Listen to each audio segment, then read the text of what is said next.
January 22nd, 2026, and the time is 6:40 p.m. No vote or action was taken in executive session. There being no further business for that, we will return to our regular agenda. Let me get this signed and we'll move on. Okay, that's the required official information. Okay, we've closed the executive session.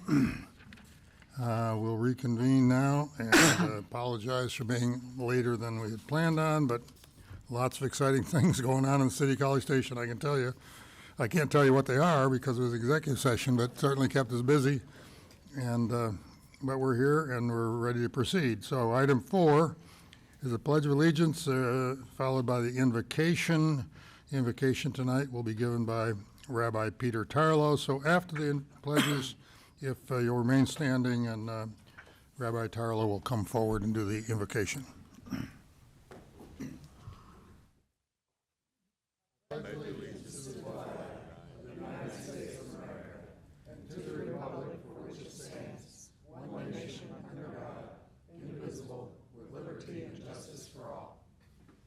Honor the Texas flag. I pledge allegiance to thee, Texas, one state under God, one and indivisible.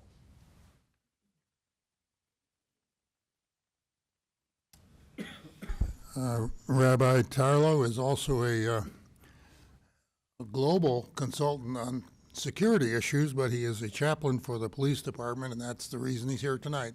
Welcome, sir. Thank you. Our God and God of our ancestors, we ask that you accept our prayer on behalf of the city, the government, and the officials of College Station.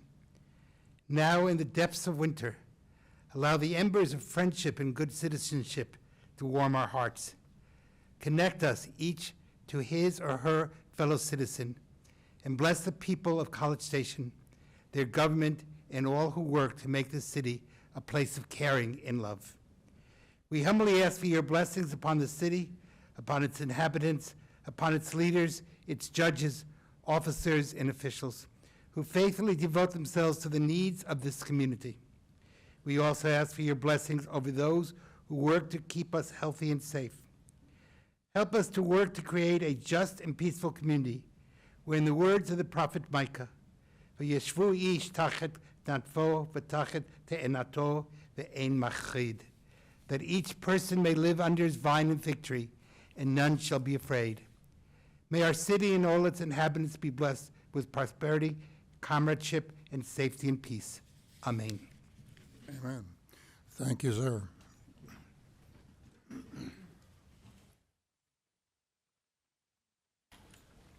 Okay, we'll proceed in the program. Before I go to the next item, I just point out the speaker protocol. There are only, I think, 3 people signed up to speak tonight, so, and I think those folks have been with us before, but there is a speaker protocol. There's a timer in front of you at the podium there, so keep that in mind. Keep yourself in line with the timing. Now we have a great opportunity to recognize a group. Presentation recognizing Texas A&M women's volleyball team for the 2025 NCAA championship. We have the entire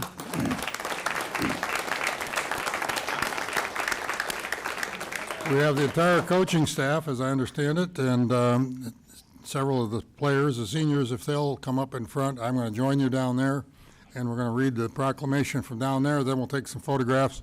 Any council member that wishes to join in the photo, you're more than welcome.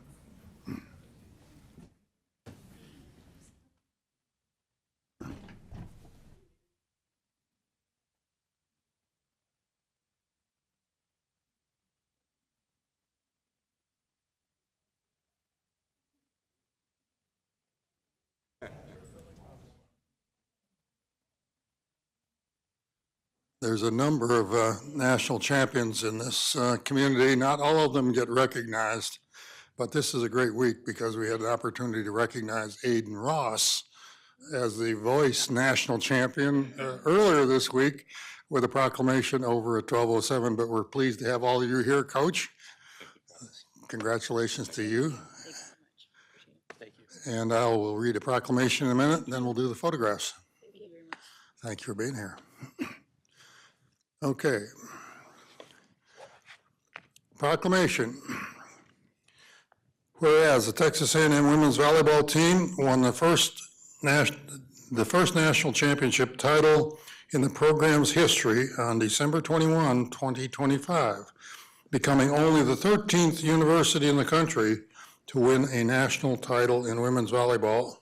And whereas A&M defeated 3 number 1 seeds in the NCAA tournament on its way to winning the title, finishing with a 29-4 record and a number 1 national ranking, and the highest in program's history.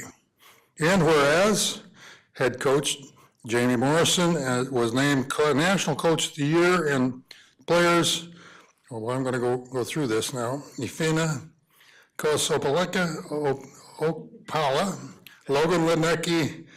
I watched a lot of this on TV, but I still didn't get all the names right. Kendall Stowers, Maddie Walk earned All-American honors, and whereas the Aggies represented the entire College Station community in Texas A&M with class, honor, and the highest degree of sportsmanship. And I'm going to go through all the names now. Whereas the members of the Aggies championship team are Efima Kos Okpala, Addie Applegate, Tatum Thomas, Emily Helmuth, Lexi Gwynn, Taryn Morris, Jura Stanojovic, Eastern European name, Amari Hernandez, oops, I read that line, didn't I? No, I didn't. Logan Ludnecki, Margot Manning, Taylor Humphrey, Ava Underwood, Kira Musgrove, Maddie Walk, Megan Fitch, Morgan Perkins, Kendall Stowers, Jamie Morrison, of course, the head coach, Lindsay Walton, associate head coach, Jen Woods, associate head coach, Jeff Fiorozina, assistant coach, Joe Skinner, director of analytics, Caitlin Corbett, director of operations, Tom Hugstad, strength and conditioning coach, Taylor Tedeschi, athletic trainer, Sam Thornton, sports information director, and Evan Pilat, director of photography. Now, I therefore, John P. Nichols, Mayor of City College Station, Texas, and on behalf of our communities, residents, and the City Council, do hereby recognize January 22nd, 2026 as Texas A&M Women's Volleyball Day. Whoop.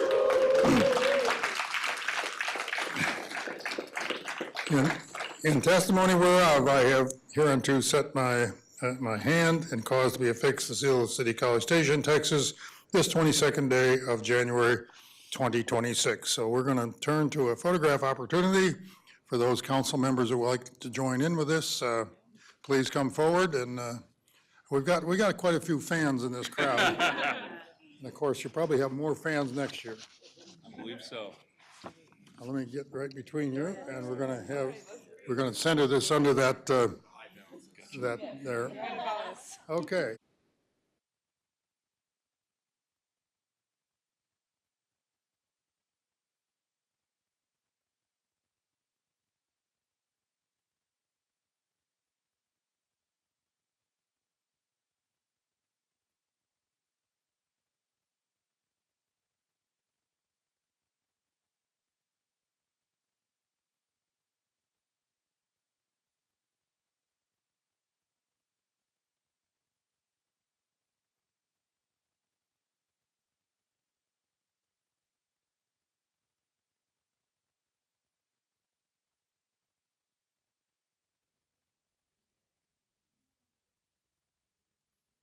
Now, this is National Champions Week. See, we have a student group here from A&M as well.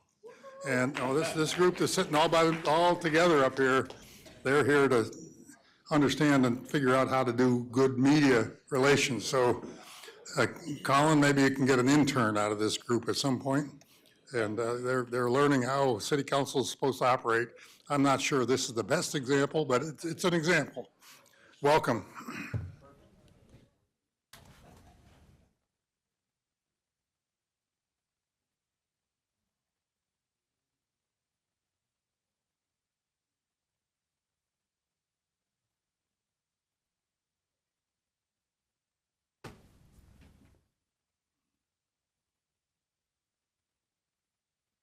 I know some of these council members are big fans of the volleyball team and wanted to be in that photograph, so more than happy. You're always welcome.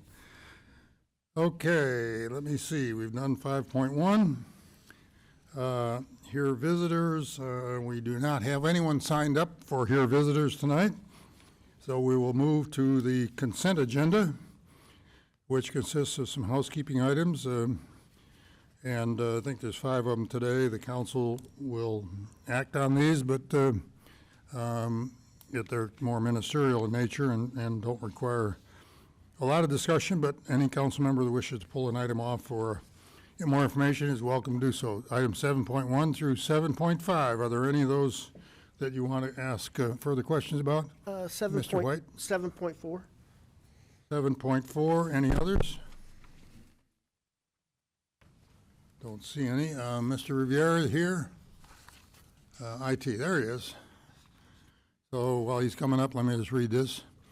7.4, presentation, discussion, possible action regarding a subscription agreement with Kodisky Security Incorporated for Palo Alto Networks firewall systems, hardware, and support in the amount of $311,322. Mr. Riviera is director of our IT department. Sam, thank you so much. I want to commend your staff. I seem to be a permanent fixture in your office, always having technical issues, so please relay onto them my appreciation for all that they do for us. I will. I I just have one appreciate quick question. When I was reading this, I looked in my budget book and I didn't know that you had a technology equipment replacement fund. Can you tell me a little bit about that and how much you have in that fund? I don't know the exact number right now, but what we do is we plan for replacements for the expensive equipment and everything from these firewalls all the way to laptops, everyday laptops. So everybody the uses. amount that you'll be spending, that fund does not have enough money in that, so you'll be using that fund and the operating fund? Is that how I'm reading that? Well, I think the operating fund is for the reoccurring money that we need. So there's a capital fund and then there's the reoccurring funds. If I'm, Yes. yeah. So, yes, we do have an IT replacement fund that, as Mr. Rivera mentioned, is used to cover these types of purchases. And so each year, what happens is there are different projects that are budgeted, and I believe that this entire replacement is being funded out of that replacement fund that we mentioned. Okay, you've done such a great job of explaining to me the various funds. I just couldn't find it in here, but it's in here. And I can certainly sit down with you and point that out if you'd Okay, like. perfect. Thank you very much. Thank you. Any further questions? So thank you very much, Mr. White. Thank you, Sam. Appreciate your coming forward. Clarifying that question, are there any others? I guess there are no others pulled off, so the chair will entertain a motion on items 7.1 through 7.5 on the consent agenda. Move to approve. Second. Motion made by Mr. Yancey. I heard a loud second from Mr. Smith at the far end, so we'll take his second. All those in favor signify by saying aye. Aye. Opposed? Motion carries unanimously. We've approved the consent agenda. Now we move into the workshop. We have 2 items on the workshop agenda. The first item is 8.1, presentation discussion, possible action relating to Water Services Department annual update. For the students that are here, the workshop session is an opportunity for us to learn, catch up on things. You'll hear it periodically. Almost every meeting will have an update from one department or another. Today it's the Water Department's turn, and Mr. Maldonado's here. Good Welcome. evening, Council. Stephen Maldonado, Assistant Director with the Water Services Department. Tonight I'll be sharing an overview of recent operational highlights and key priorities moving forward for the Water Department, including continued focus on reducing peak water demand. From there, our Water Resource Coordinator, Jennifer Nations, will take over and provide more detail on the conservation program supporting that effort. So I'll go ahead and kick it off with a few 2025 highlights. We continue to maintain our superior water rating from the TCQ while delivering more than 5 billion gallons of safe drinking water, which really does reflect the dedication of our staff and shows that our system consistently meets consistently exceeds state and federal drinking water standards. In 2025, we also treated 3.5 billion gallons of wastewater. We successfully resolved a major groundwater export dispute, which, as we discussed, essentially that final agreement cut proposed export volumes in half and established a phased withdrawal schedule. And yeah, really what that's doing for us, as well as providing certainty for assumptions that we're going to use in long-term planning efforts. We continue to make progress on completing wells 10, 11, and 12, which again, as we've discussed in the past, that will increase our total annual water allocation and improve our maximum daily production, and will add redundancy for our system. And then through our public education and outreach programs, we've gotten our GPCD, which is gallons per capita per day, to 117, which is well below the state's target of 140 gallons per capita per day. And then we really do appreciate the public support and votes, and we're proud to have received the 2024 People's Choice Tank of the Year Award in a nationwide contest. So this recognizes the most innovative and creative water tower coatings, and we've got to give big credit to our public communications department for both this picture and the actual design of the mural. Mr. Maldonado, I just wanted to point out that you can now buy on Etsy a 3D printed replica of this water tower. Nice. It is That's popular awesome. to the point that it's now a purchasable memento. So, but before we, Does Visit hear that? yeah. Visit needs to capitalize on that. We're checking on the royalties. So before we dive deep into some drought conditions and some history of drought, I did want to set the stage and kind of a quick reminder of what drought is and how it's monitored. So according to NOAA and the USDA, drought is a prolonged period of below average rainfall that affects water supply, agriculture, and ecosystems. It's considered a natural hazard and can be declared a disaster based on its overall impacts. It often develops slowly and varies in intensity. And speaking of intensity, it's measured in a 5-level scale from D0 being abnormally dry to D4 of exceptional drought. So looking at this bottom image over time, that's over the past 5 to 6 years of just our county, of Brazos County, you'll notice the red and dark red colors of extreme and exceptional drought intensity for the summers of 2022 and 2023, which actually did lead to an official drought declaration for our area. And in 2023, we also experienced the hottest year on record in 141 years of record keeping. And as you can imagine, on the water side, with this exceptional drought intensity did drive up our summer water demands, which is something I'll talk about on the next slide. During that time, our system was operating at above 85%, and it triggered immediate action under our adopted drought contingency plan. It put us into stage 1 restrictions, which limited irrigation outdoor watering to 2 days per week, and that lasted for about a month in 2023. And we really do appreciate the community stepping up and adjusting their water practices, and it not only helped us out on the water side, but it really got us through that rough time for all of us. In contrast to 2022 and 2023, 2024 and 2025 did bring some relief, but as you can see, we did see some brief returns of severe drought, which is a reminder that even it feels like a normal year, that it can kind of sneak it back in on us from month to month. And then kind of with that continuing, here in our area on the drought discussion, our average rainfall for College Station is around 40 inches per year.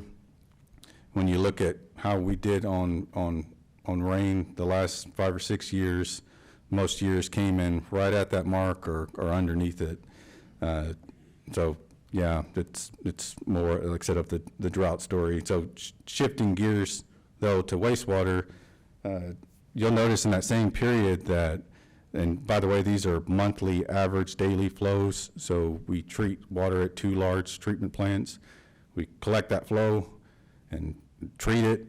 This average is the amount that we treated for a given month, and then divided by the number of days in that month to give us an average daily flow. So it just makes for a smoother plot. But a way to think about this is This wastewater flow really indicates what we collect in our collection system and then eventually goes into our treatment system. So it really indicates indoor usage of water. So things for like hand washing, dishwashing, showers, toilets, laundry is a way to think about what wastewater flow really is. And it doesn't reflect outdoor water usage. So so things like irrigation usage are typically not returned to our sewer system. So as you can see, it's kind of got a steady incline over the years and tracks with our population growth from our master planning efforts. And on average, we treat between 5 to 10 million gallons a day of wastewater at our treatment plants. And we do see some spikes. A lot of the spikes on the high end are attributed to inflow and infiltration. And as we've discussed in the past, our city has two separate systems, a stormwater system and a sanitary sewer system. And we're tasked with not having rainwater into our system.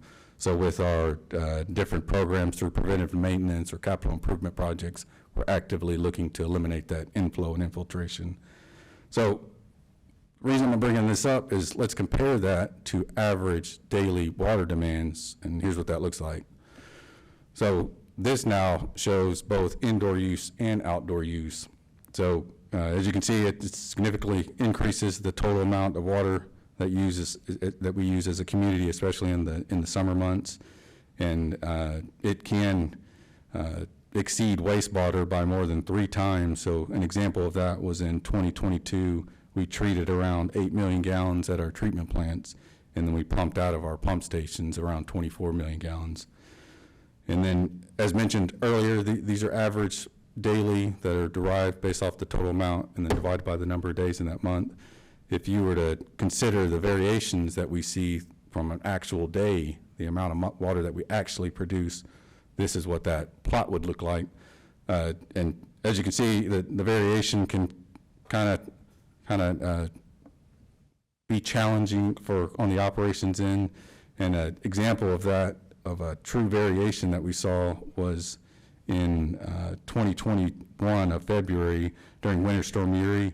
During the freeze itself, as you all may recall, that flows of water weren't very much because a lot of things were frozen, but as things thawed out and a lot of leaks emerged, we started to see an increase in water demand.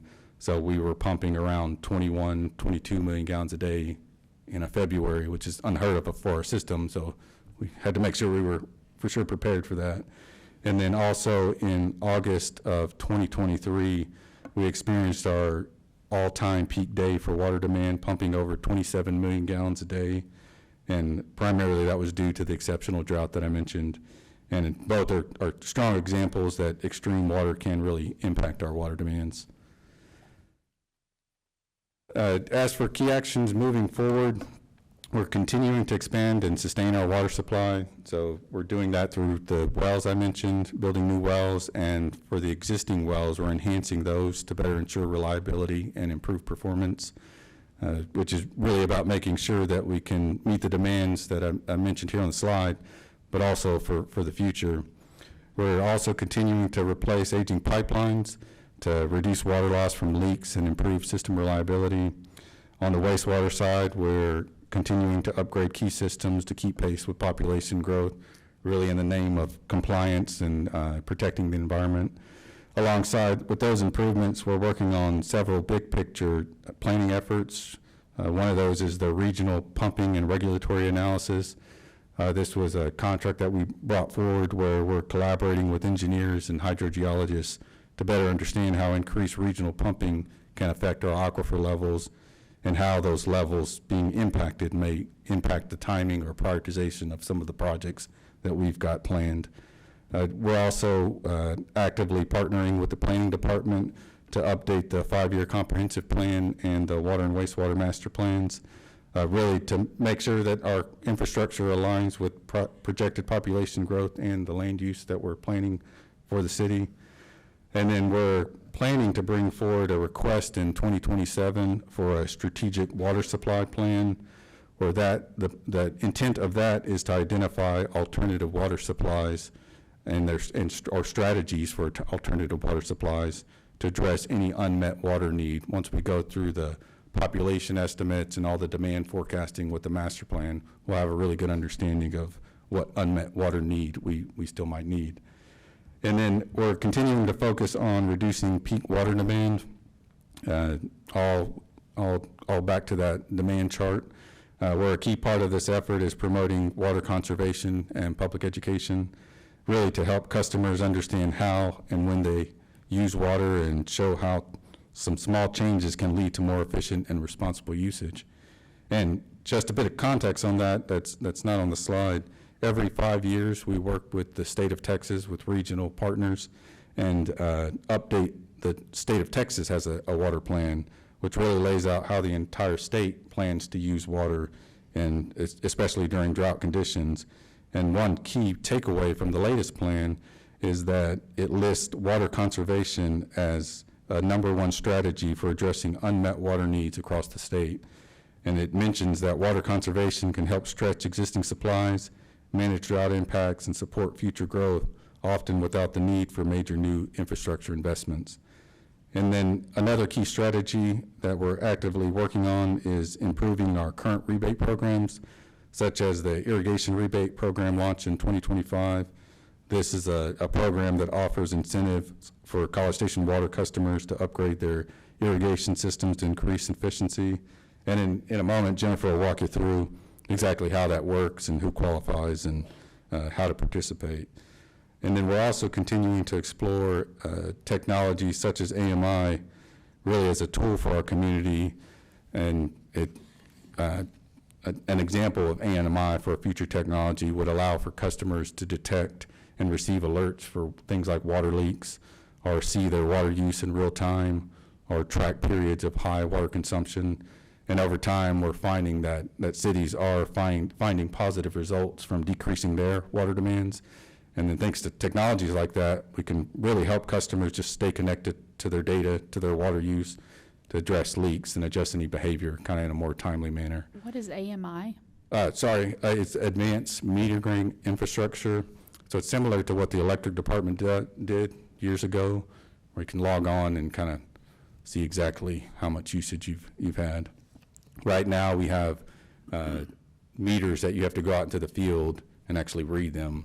So what happens is, if you have a leak and it happened on the first day of the month, we go read your meter, you get your bill so many weeks later, so that many days have gone by now without any detection. So, For some yeah, reason, I was thinking we already had that technology in place. Is it 100% by hand right now, or do we have some that are? We updated? started a small pilot years ago, but it's really only a handful relative Electric. to the total amount of meters. Electric is, we have AMI Oh, and yeah, I know. electric. We're talking water here. So what is we're exploring the technology. Does that mean we're on the early stage of adopting this, or just looking at it, or are we progressing more? What it's going to turn into for us, we put in a SLA a few years ago for a meter testing bench. And the thought with that was to go through an evaluation of our current inventory, our current meters that we have in the system, and then build a program that would replace meters in a strategic way, really. And part of that will be, we'll get to the point eventually where we'll need to make that decision, is go forward with AMI, the price tag is up there, or continue of what we're doing. We haven't gotten to that point yet, though, to bring it forward to council or to the city manager's office. So as a like, request. what's the cost per meter? Yeah, the numbers we see are, yeah, they can fluctuate. Variable? I don't have anything off the top of my head. Thank you. And then, so with that, I'm excited to hand things over to Jennifer Nations, our Water Resource Coordinator. She leads our conservation programs and public education efforts. And as you all know, she's really passionate about promoting the responsible use of water. Tonight, she'll walk you through the tools and programs we offer to help customers use water responsibly and share practical ways everyone can help. Off to you. Welcome, Ms. Nations. I'll try to follow that up. Covered a lot of it. All right. So this is just kind of a summary of all of our different programs. Obviously, we have the public outreach and education. I'm getting a lot of, I do get quite a bit of feedback just from the Waterful Wednesday spot that I have on KAMU, and that's kind of a good way to get the word out. Also, our public, another shout out to our public communications department. If I have an idea, I can just go to them and they can help me get the word out. With our rebate program that we started last fall or late last summer, they helped me get that set up. It's all online. Customers they fill out a form online. They can send in a picture of their controller and the receipt showing that they purchased it. And then I'll go and check if it's, so just to give you some background on that, the City of College Station is a promotional partner with the EPA WaterSense program. It's a free voluntary program available for utilities, and WaterSense labeling is the EPA WaterSense program labels certain fixtures as water efficient, and they go through independent third-party verified testing. So they started with toilets, they've got shower heads, but now they also have irrigation controllers and pressure regulating sprinkler heads. So that just builds in the conservation right there. So any of those, the outdoor components, you can get a rebate of 50% of the cost of the device, and then it goes as a credit on your bill. So I just review it, send an email to customer service, utility customer service, and say, put the credit on the bill, and then there it is. It's all seamless, paperless. We've done a handful of rebates, but I would like to increase that more, so I'll definitely be promoting that at the upcoming Home and Garden Show in March. Another thing that we have also is the conservation-oriented water rates, and so if they're designed that if you're using 40,000 gallons of water a month in February, and that happens, I've seen some accounts that do that, you get a high water bill. It's designed to make you open up the bill and go, whoa, what happened? And then hopefully call customer service or just call me directly, and we say, I'll go out and do an irrigation checkup for someone. Usually that's where they're using too much water.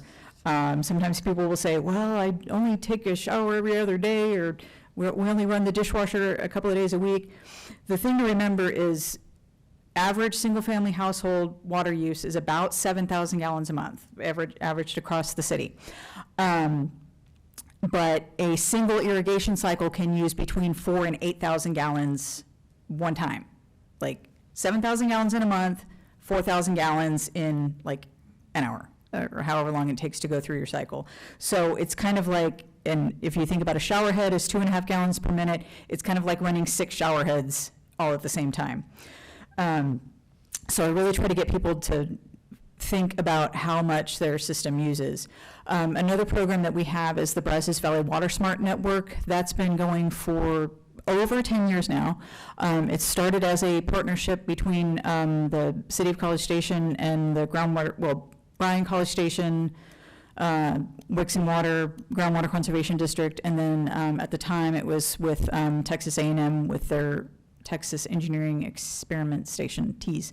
They did kind of the back-end programming. The Groundwater Conservation District has taken it all over, so it used to be bvwatersmart.tamu.edu. If you go to that URL right now, it'll redirect you to bvwatersmart.org. And so I'm excited to promote that even more. It's a network of neighborhood-based rain gauges, and they collect data, send out an email every week during the irrigation season, like March through October. And it will say, based on rainfall in your neighborhood last week of 2 inches or 1 inch or whatever, you should run your sprinklers for this amount of time. So we're trying to get people, instead of just, oh, I run every station for 15 minutes, Monday, Wednesday, Friday, we try to get people to think about rotors need to run this long, spray heads need to run this long, and give them localized information. What else do I want to tell you? We also have our reclaimed water system. Right now, it's just going to Veterans Park, but that's Veterans Park is the largest user of irrigation among city accounts. So every gallon of reclaimed water that we can use for the turf there represents a gallon of potable water that can be used for other purposes. And we provided 27 million gallons of reclaimed water to Veterans Park last year. One more thing about the BV WaterSmart website. The latest figures I have are from 2024, but it had nearly 24,000 unique visitors to the website and 330,000 just visits, just hits to the website. So it's getting out there and people are using it. What else? And then just we talked about the drought earlier. It's a good, utilities are required to have these drought contingency plans, but it's also an emergency management tool for us to help keep the water system intact in the event of severe water demand, or what we added in the latest update. So these stages are based on water demand as percent of our production capacity. If we get up too high, then we start running into issues of not being able to fill the water towers, and then that puts us into a critical issue with maintaining fire protection. So we have those stages, but then we also added a fourth stage. What if the water system fails? What if it's contaminated? This way, that way if something happens in, say, February, when our average demand is 11 million gallons per day, we can still use our water emergency plan. And then that's our defined irrigation schedule on the right there that we used back in 2023. And that became required when we hit stage 1 of our drought plan. It's not required if we're not in that, but if someone moves here from Austin or San Antonio and asks me when their watering day is, I just tell them that that's what it is, and they go on because they're used to that. But I highly recommend that people follow that, and when I do my irrigation checkups and I give people a suggested irrigation schedule, it'll be something following that. Yeah. So that's all we have for that. Okay, is that the end of the presentation then? That's the end of the presentation, yes. Why don't you come back up? Maybe I'll just ask staff or council if they have any questions. Any questions for Mr. Yancey? Yes, the water well project, where does that stand? When do you expect all 3 of the new ones to be online? And what does the capital outlay versus budgeted cash burn rate look like? Are we going to come in on budget, under budget, over budget, et cetera? So right now, our plan is to come in under budget and under schedule. But as we put together packages, we're working with the CMAR. Really what this turns into is we're getting bid packages for different parts of the work. The next package that'll be bought before you in February will be for the actual well construction. That's in the process of bidding right now. So fingers crossed we get really good numbers, but as it stands today, that is our goal, to stay under budget and under schedule.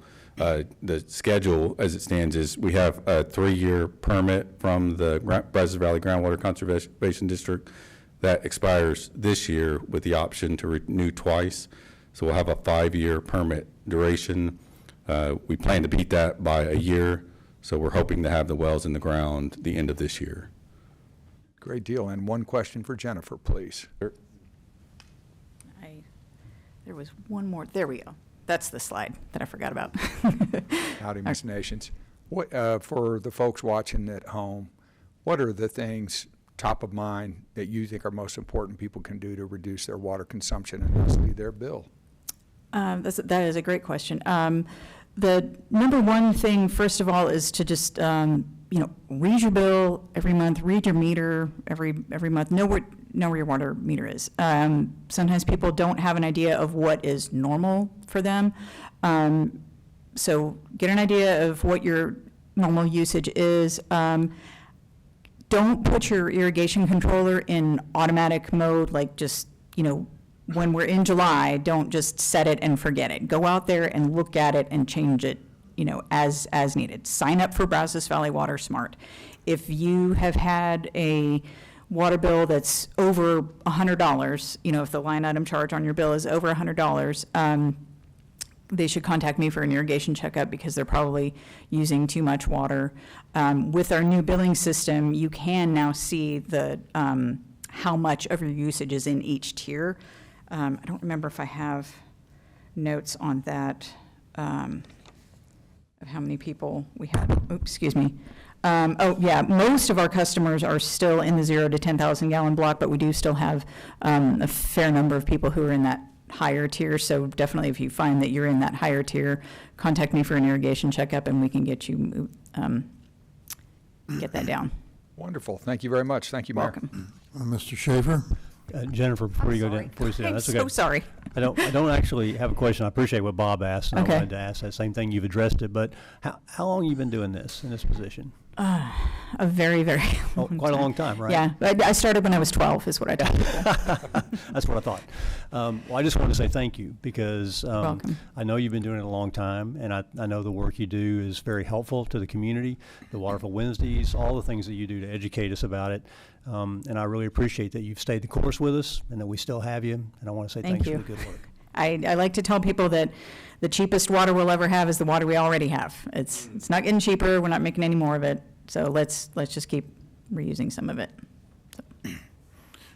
I have one question. I don't know which of you will pick up on it. The City of College Station utilities, your water services, only reach a portion of the total city population. We have another significant water supplier, Wellborn Water, who supplies water inside the city of College Station. Do you have any idea what percent? Are they 5% of the total water use?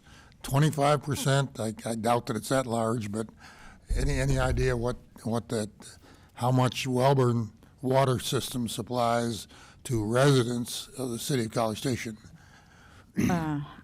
I don't have an Maybe- answer for maybe that. I Steve mean, we got can it. figure You- we can get that, but Well, Yeah, we probably don't have the actual usage. They have their own system and meters right. and how but much they you must actually have an sell. idea. Yeah, from land area, it probably 10% of our area, 5 to 10%. So yeah, it's not a whole lot.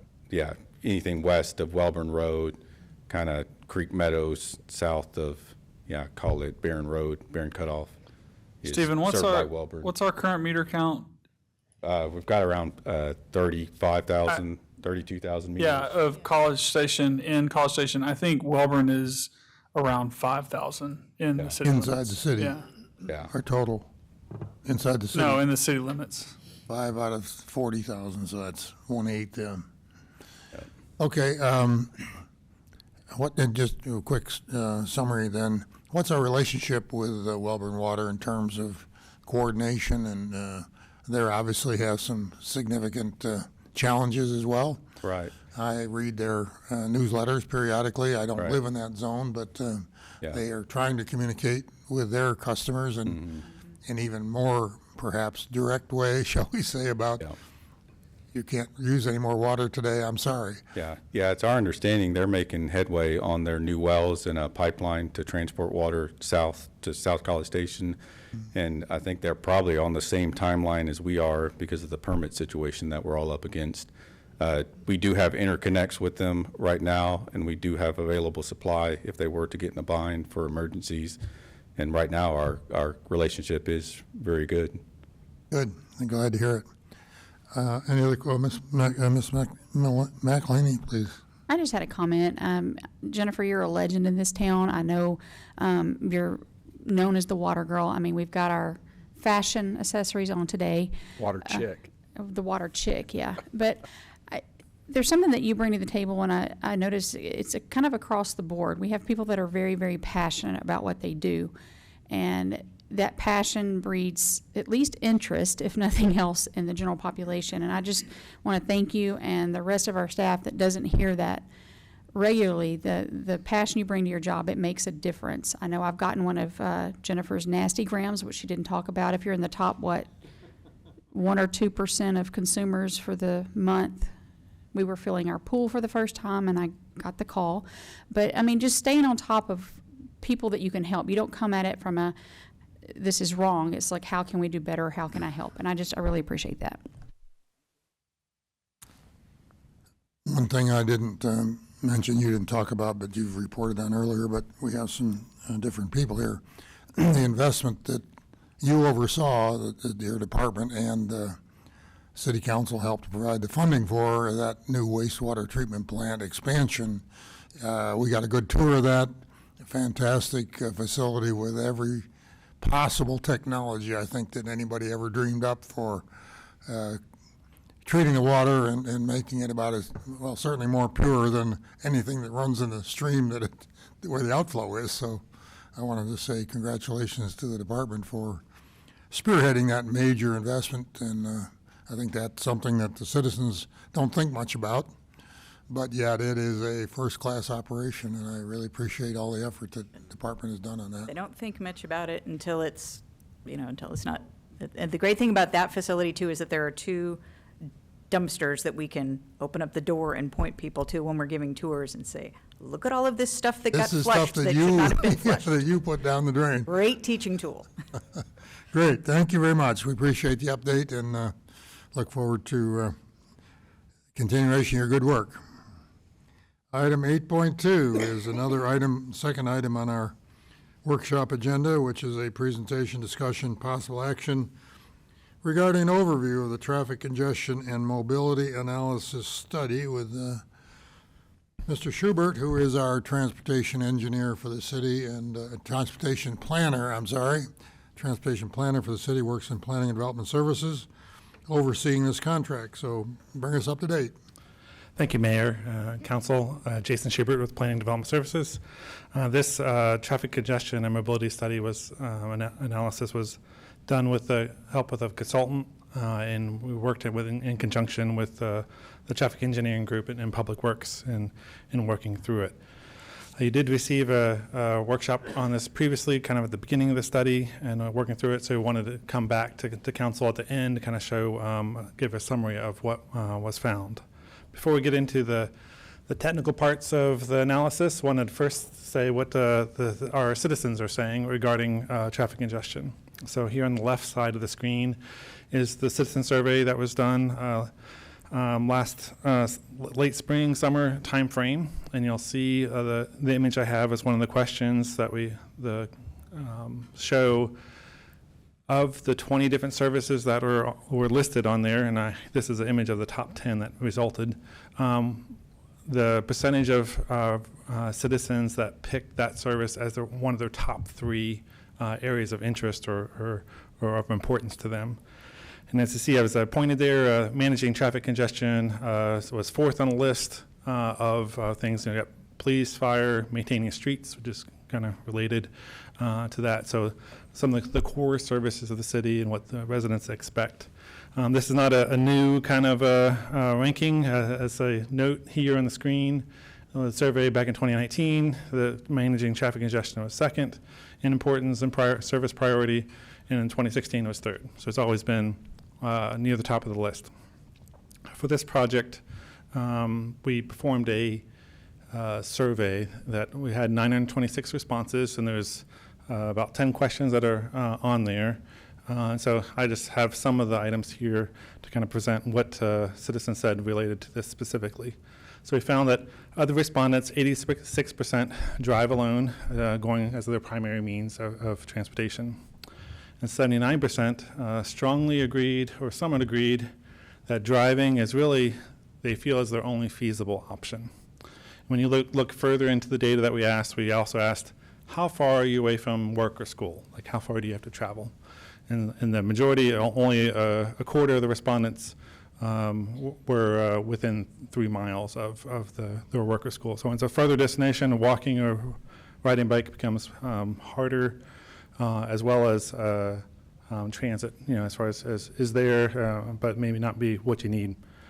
So they saw that as a limiting factor. So again, emphasizing the importance of they feel they need to have a vehicle. We did ask if there's ways to improve traffic flow or safety, what do you think would help? And so here's the list of respondents, or the responses. 57% felt that more alternate routes in their traffic and travel would help. And so that's really not so much a traffic congestion at the intersection, which is primarily the focus of this study, but it's really the thoroughfare plan. As we build out the thoroughfare plan and through subdivisions, there's a measure called block length that actually you get a network of streets built out. And so those provide more alternate routes as that network is built out. The second highest one there was 52%, was greater focus on improving intersections. And as kind of my,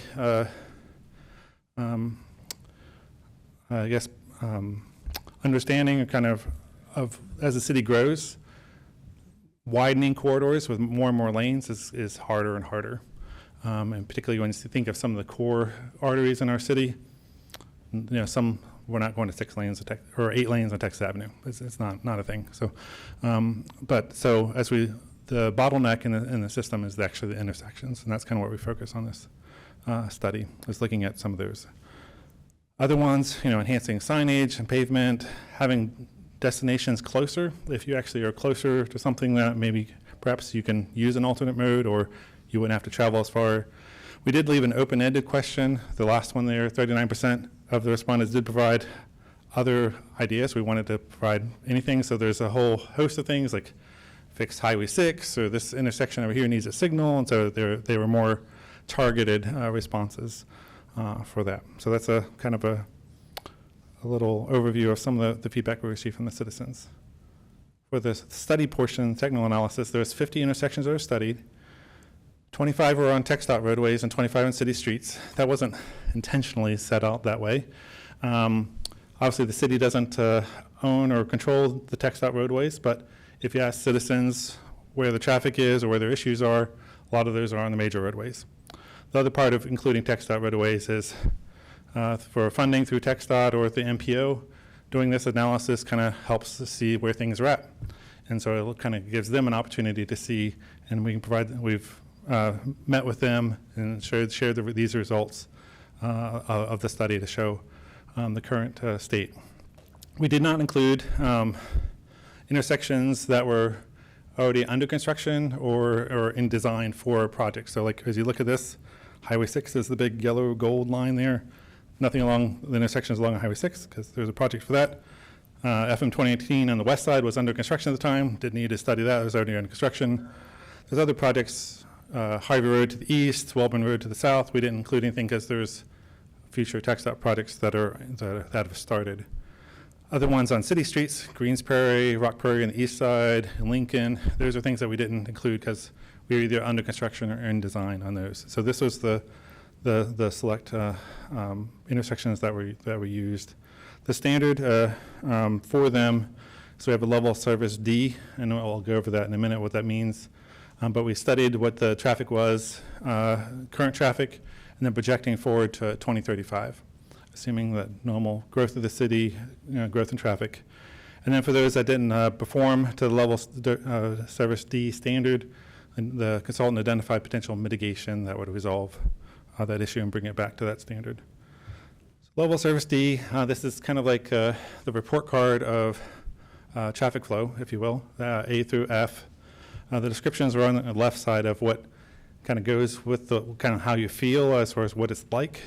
The actual technical part of the range of A through F is on the right side, and the average delay for an individual in seconds, and so seconds per vehicle. So the standard that the city has for our traffic impact analysis and that we use for this is level service D. So that means that at a traffic light, an average delay for everybody going through there between 36 and 55 seconds. So you can probably say that, well, I don't want to wait 55 seconds, but the average delay at that amount is the acceptable standard, and obviously E and F is what would be need to be mitigated. And this is also the average of the total intersection. Sometimes you have intersections where there's a certain approach, one side of it that's actually the longer delay, and the other sides aren't. So this is the average of all the legs of the intersection together. Okay, now to the results. This shows the existing conditions of traffic of the 50 intersections that were studied. 10 will show as having failing level of service of E or F. 8 of those were on TxDOT roadways and 2 on city streets. The 2 that are on city streets, I'll be pointing out this number 18 in the bottom right is William D. Fitch at Public Creek Parkway. There's actually good news is that there's a signal that's in design for that intersection. And also for number 38, kind of there on the the left side is the intersection of Holloman South and Dowling, and that's part of the future Jones Butler Extension project that will construct a roundabout at that always stop intersection. So these are the ones that came up. You see multicolors, and that's actually where they split. They did the studies done for the traffic in the morning, rush hour time period, and then the evening. And so when it's different colors, it had a different result for the morning or evening. And so anything that's red or purple shows the level of service E or F. Another thing of note, intersections 12 and 13, kind of in the bottom right, are William D. Fitch at Arrington Road. That's part of the 22 bond election that the county had for transportation projects that is to look for improvements at that intersection and over to Highway 6. So that's not something that the city is doing, but through the county has some funds. It's part of it's TxDOT roadway, and we're working on a concept to actually improve traffic flow in that area. Now going forward, if you fast forward to 2035, and we put additional growth at each of these intersections, imagine if you don't make any improvements, that there'll be more that are failing. So 24 of the 50 are failing, 14 on TxDOT roads, 10 on city streets. And when you start looking at it, this is kind of maybe a little more what you would expect. When you look down the Texas Avenue corridor, you see E's and F's going down the corridor. Some of Harvey Mitchell Parkway, Welborn Road, William D. Fitch, obviously all the major corridors that TxDOT has that were part of the study have some level of traffic stress. And there's on city streets, a lot of them that we found were on the smaller corridors, the major collectors. Notably, as I note here, Longmire Drive, Holloman, Deacon, Victoria, and Welsh are all ones that kind of the central part of the city that have been doing well over the years, but as volumes continue to grow and the city continues to build out, may need some additional treatment. So these are things that were kind of seen. It is projected traffic, and so it's if traffic patterns are different, if there's not the traffic doesn't materialize as was projected, then obviously it may not be an issue in the future as using the growth rate that was used.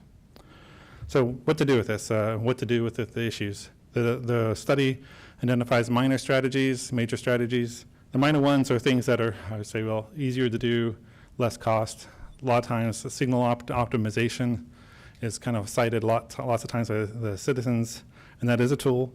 When it's on a coordinated or kind of synchronized, if you will, corridor, you actually have to, that timing has to work through the corridor. So Texas Avenue, for example, actually, if you're not right at the peak in a certain direction, operates pretty well if you're going down the corridor. So signal optimization is a tool, but is limited if there's other intersections that need different timing. The addition of turn lanes is a common approach that we use, or extending turn lanes is something that the study did as well, is that as turn lanes are there and traffic builds up, sometimes that the turn lane backs up into the main lane, and then that slows down the through traffic. That's an issue. You can also change the lane configurations if you have dual lefts, dual rights. Those types of things are smaller projects. The major ones, adding a signal, doing a roundabout, doing a grade separation, doing other innovative intersections like displaced lefts. We have the diverging diamond is another one that we have here in the city that actually improve traffic flow and improve safety. Those are great solutions. They just cost a lot and take time to do, to build and have a bigger disruption on the traffic through that process. So through the corridor, for Texas Avenue, the MPO Comprehensive Safety Action Plan identified that Texas Avenue needs further study as it relates to traffic safety, and also through that identified the number of crashes that were at the intersection with University Drive and at the intersection with Harvey Mitchell. So there was some rough concepts that were created that ultimately we shared with TxDOT and could be something that's part of a future funding for design and intersection improvements. So the city staff will take these results. We'll be able to monitor them as part of this year's budget. The Public Works was able to receive some additional traffic counting equipment, and so we'll be able to do some more monitoring on our own and actually use these as be able to seek for funding, whether it's a major roadway as far as through the MPO. Some of these intersections are actually already on the MPO list for the future. They're not set up for funding yet, but they're on the list for consideration. TxDOT also has safety funds that are available. And I think that's probably the lens that TxDOT is mostly using is through the safety lens. But the safety funds also, in doing an improvement, you can also have improvement to the flow of the intersection as well as obviously through our normal means, the Public Works and staff submitting unfunded projects for consideration of budgets or for future bonds is obviously the standard way the city would fund a project. And so with that, that's the overview that I have for you, and I'll be happy to answer any questions. Thank you, Jason. Questions for Jason? Mr. Smith? None down here. Yancey? Just one question, Mr. Schubert. Thank you for the comprehensive presentation. Are there any on our priorities list for capital improvements to intersections? Are there any intersections that you as a traffic professional are particularly worried about that are not prioritized on our list right now? I guess looking at this one, I think I'll speak more probably maybe for Public Works, what they've submitted in the past. There has been intersections. Most recently was Deacon West at General Parkway in the barracks area when we did the new railroad crossing. It was an all-way stop, and that traffic was backing up across the railroad, which was problematic, and so that changed. So that's the intersection number 49 on here. There's a concept for converting that to a roundabout. One that's been common, that's been on and off the radar, and it's really related to school traffic, is intersection 28 on here, which is Graham Road and Victoria Avenue.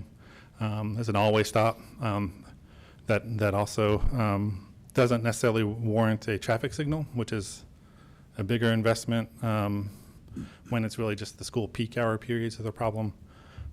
So that's something I know that Public Works has looked at. Obviously, on the signal side, Pebble Creek was an important one. Other ones that aren't studied here, we have a signal at Barron Road and Decatur is in design that's funded by the city. So that's actually, we didn't study it because we already knew that project was coming along. So yeah, it's I guess those are kind of those intersections I mentioned are ones that are near the top of the list of currently unfunded. Thank you very much. Thank you, Mayor. Along the same lines, the intersections of Arrington and Fitch, you label them 12 and 13 here. Is that, where are we with TxDOT in developing some kind of a plan in that area using county bond money, I think, for the design work? Right. Is that underway, or is that still being considered? Well, that's, I would say it's still in progress. So it is a county bond funds, but then TxDOT actually has to, I guess, have the resources to be able to move forward with it. And with the state budgeting, they actually cut back or I guess met their limit on right-of-way acquisition and some design funds. And so they actually, that project was moving along, and they ultimately had to pause. And so that had started, but as been paused. It is still a project that will be started when TxDOT has the internal funding to work with it. Pause because of funding, or pause waiting to see how the widening of Highway 6 is finalized? Funding, but obviously the Bryan District has been really busy with getting Highway 6 queued up and ready and underway. So it's obviously an immense workload there. But there's this, and there's a handful of other projects around the county that are in some level of progress that the county bond has provided money for TxDOT to work with. Okay, thank you. Any other questions? I think all we need to do is receive your report. We appreciate the update, and thank you very much. Right, thank you. Okay, moving on then, we're now at the regular agenda. I will announce in advance on item 9.3, which relates to the low-income housing tax credit allocation process. Item has been pulled by the applicant, so will not be heard tonight. So we'll do 9.1, 2, and 4. So let's start with item 9.1, which is a public hearing, presentation, discussion, possible action regarding ordinance amending Appendix A, UDO, Article 11, definitions, Section 11.2, defined terms of the Code of Ordinances of the City of College Station, Texas regarding the definition of family. Heather Wade. Good evening, Council. Heather Wade, Planning and Development Services. I'm bringing a revision to the definition of family to you again. Back in September of 2025, we brought an amendment to the UDO to revise the definition of family in response to Senate Bill 1567, and that was approved by you. You also requested a workshop item, and that was brought to you by our Department Director, Anthony Armstrong, on November 24th to explore that definition further. At that workshop, you voted to amend the definition of family again, and here we are. Last week, the Planning and Zoning Commission recommended approval of the revised definition. This is the revised definition as you voted on it in November. In front of you here, the addition is italicized for you. With that, staff recommends approval, and I'm available if you have any questions. Thank you. Limit yourself to questions. Any questions on this? It's in line with our discussions last time. Ready for a motion when you are, Mayor. Yeah, well, I just want to make sure there are no questions. This is a public hearing, so I don't want a motion at this point. There is no one signed up, but I will open the floor for the public hearing. If anyone wishes to speak on this item, if you have you signed up? Yep, I called it Oh, in. I'm sorry, I didn't have the name, but if you're interested in speaking on this item, Yes. you're welcome to come forward. Please identify yourself, and if we don't have your information, see the city secretary afterwards to Yeah. make sure it's registered. Mayor and council, I'm Ed Udell. I'm out in the community a lot, visiting with folks and seeing what they think. And they were wondering why we keep defining family. And homeowners, some of them are thinking, what pressure will this put on us if we say no to these new individuals, new type families? Might they be sued? So we just want a clarification on that. And also somebody said, who is organized, what organization is behind this? That was all. I'll ask Heather to come forward, but just to try to answer your question, basically we're responding to, as she said, House Bill 1567, which said we could no longer regulate according to relationships. And so the word family is in our ordinances everywhere for a lot of different reasons. And so we need to go back and define family without reference to relatedness by blood, consanguinity, that sort of thing. So this is our compromise to come up with the definition of family, which is fairly simple, but the council decided they wanted to make sure people understood that we are including such as these groups are included in the definition of family. Ms. Wade, I probably misstated some of that. Do you want I to thought that was add great. anything more to it? I think that was So great. it's direct response to the challenge from state legislature, which said in 1567 that we cannot use relationships in our To regulate occupancy. ordinances. Yeah. So we're just redefining family to get rid of that, basically. That's a simple way to say it. So that's why we're doing it, okay? Thank you. Okay, thank you for bringing that point to us. Any other comments during public hearing? Seeing none, I will close the public hearing and turn to the will of the council. Someone wish to make a motion regarding item 9.1? Move to approve this definition, Mayor. Second. Motion by Mr. Yancey, seconded by Ms. McElhaney.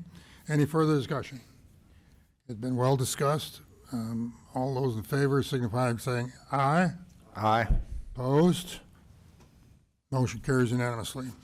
Thank you. Okay, thank you very much, Ms. Wade, for bearing with us through a rather lengthy discussion of this the last couple of times we've talked about it. Okay, we move to 9.2. Again, a public hearing, presentation, discussion, possible action regarding an ordinance amending Chapter 107, impact fees, Article 2, system-wide impact fees, Section 107-73, quote, system-wide roadway impact fees, unquote, of the Code of Ordinances, City of College Station, Texas, to amend the roadway impact fee collection rates. Mr. Armstrong. Good evening, Mayor, Council. Anthony Armstrong, Director of Plan Development Services. A little bit of history for a reminder in the audience on this item. So back on June 10th, City Council had a workshop item to talk about fee waivers. We had a workshop back in early spring of last year about kind of all types of fees. We had a additional conversation on June 10th of last year. From that item, there was a direct ask by the council to hear an item setting the collection rate to 0 for roadway impact fees. So what we did with that is we came back, you couldn't do that at that meeting. There was a process that had to be followed. So we initiated that process. We came back to you August 11th. We said, hey, we laid it out. Here's the timeline. We gave you the date of January 22nd, what we'd have to do. So we adopted the new IFAC ordinance because IFAC had to be recreated due to the state legislation. It had to be created out of 4 members of the development community, so to speak. The other 4 members could be really of any background, but they could not be, those 4 members of the development community could not be elected officials. So council adopted on 9/25 that new IFAC.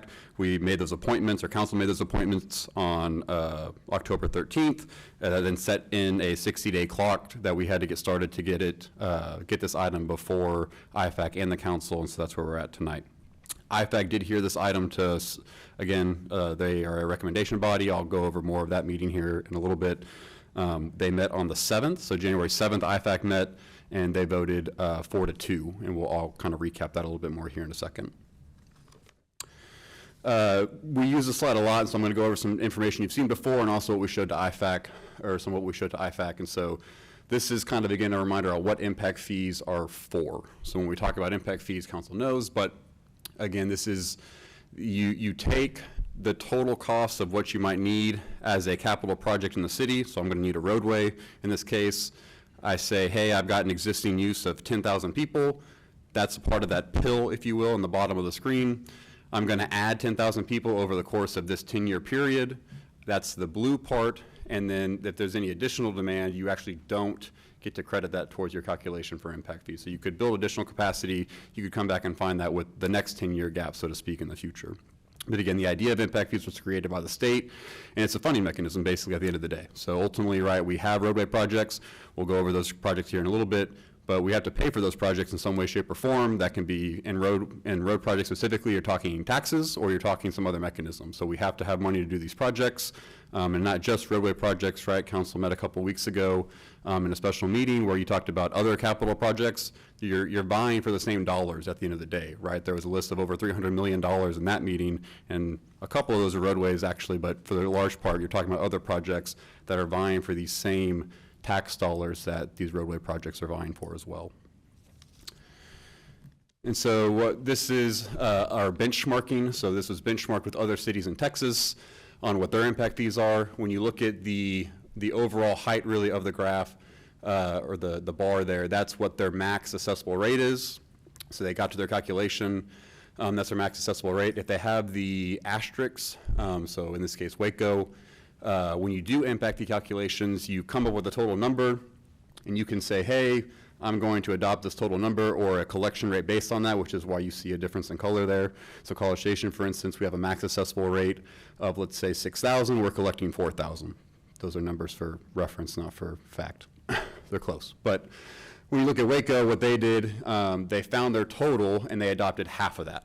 So if their total in this case was right around $5,000 per their max rate, they adopted around $2,500, and that's just a flat fee across.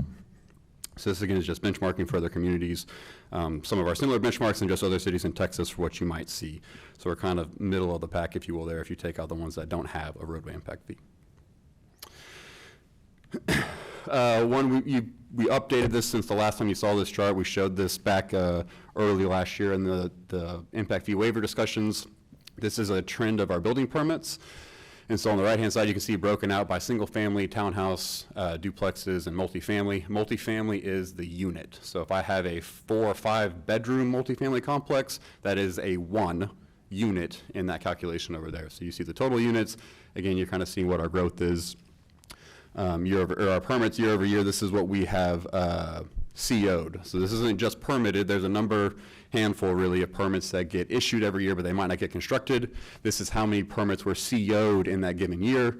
And on the left-hand side, you can see that kind of charted out for you by their different types. And ultimately, generally across the board, you're seeing that there actually is a slight trend or even an even keelness on some of the townhouses, for instance, and duplexes. But in general, there is a slight or even elevated trend in the positive direction in permit growth over these last 15 years. Another thing you want to consider when we look at impact fees and their use and viability is your growth. So this is just this is online. You can actually get to this through the city's website. This is our current demographic reporting year over year starting in 2010. You can see impact fees started in 2016, so we were about 109, right under 110,000. Our recent estimate as of the end of November was 132. That is about a 20% growth since impact fees were initiated. We've grown about 20% in a population since that time. And so I'm going to pause here for a second because what I'm going to show you here in the next couple of slides actually wasn't shown to the IFAC. When we talk about the IFAC or the Impact Fee Advisory Committee, their charge is to say, hey, we're supposed to look at growth. We're supposed to look at, do we need these projects? And are those numbers copacetic? So are we growing as a community? Are we continuing to do building permits? Are we growing in population? And do we need projects?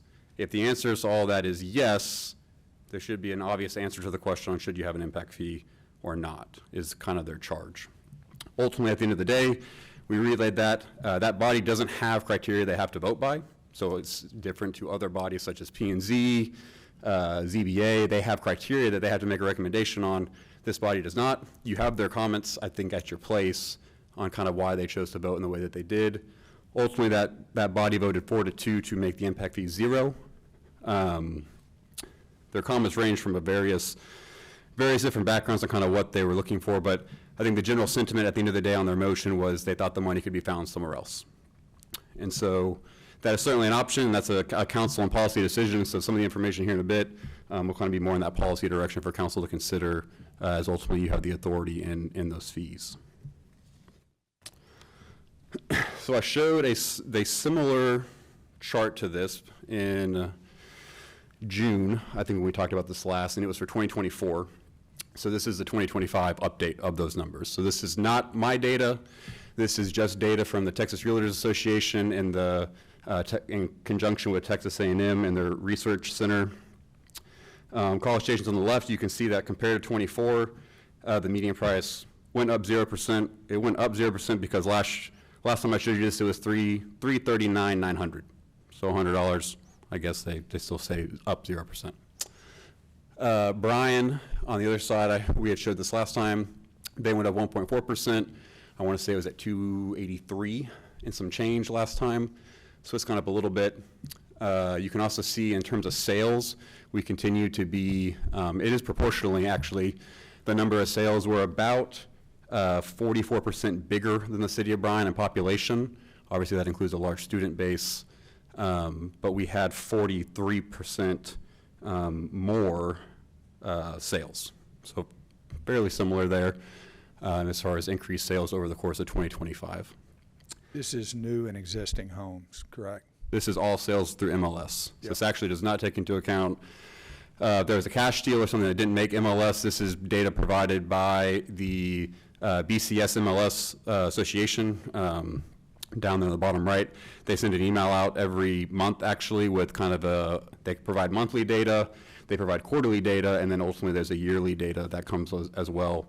They get this information from Texas Realtors in conjunction with Texas A&M. And so another thing that we talked about at that meeting was we had a conversation about housing affordability, which is kind of the root cause of this issue here tonight, or how we got to this point. So we talked about home ownership.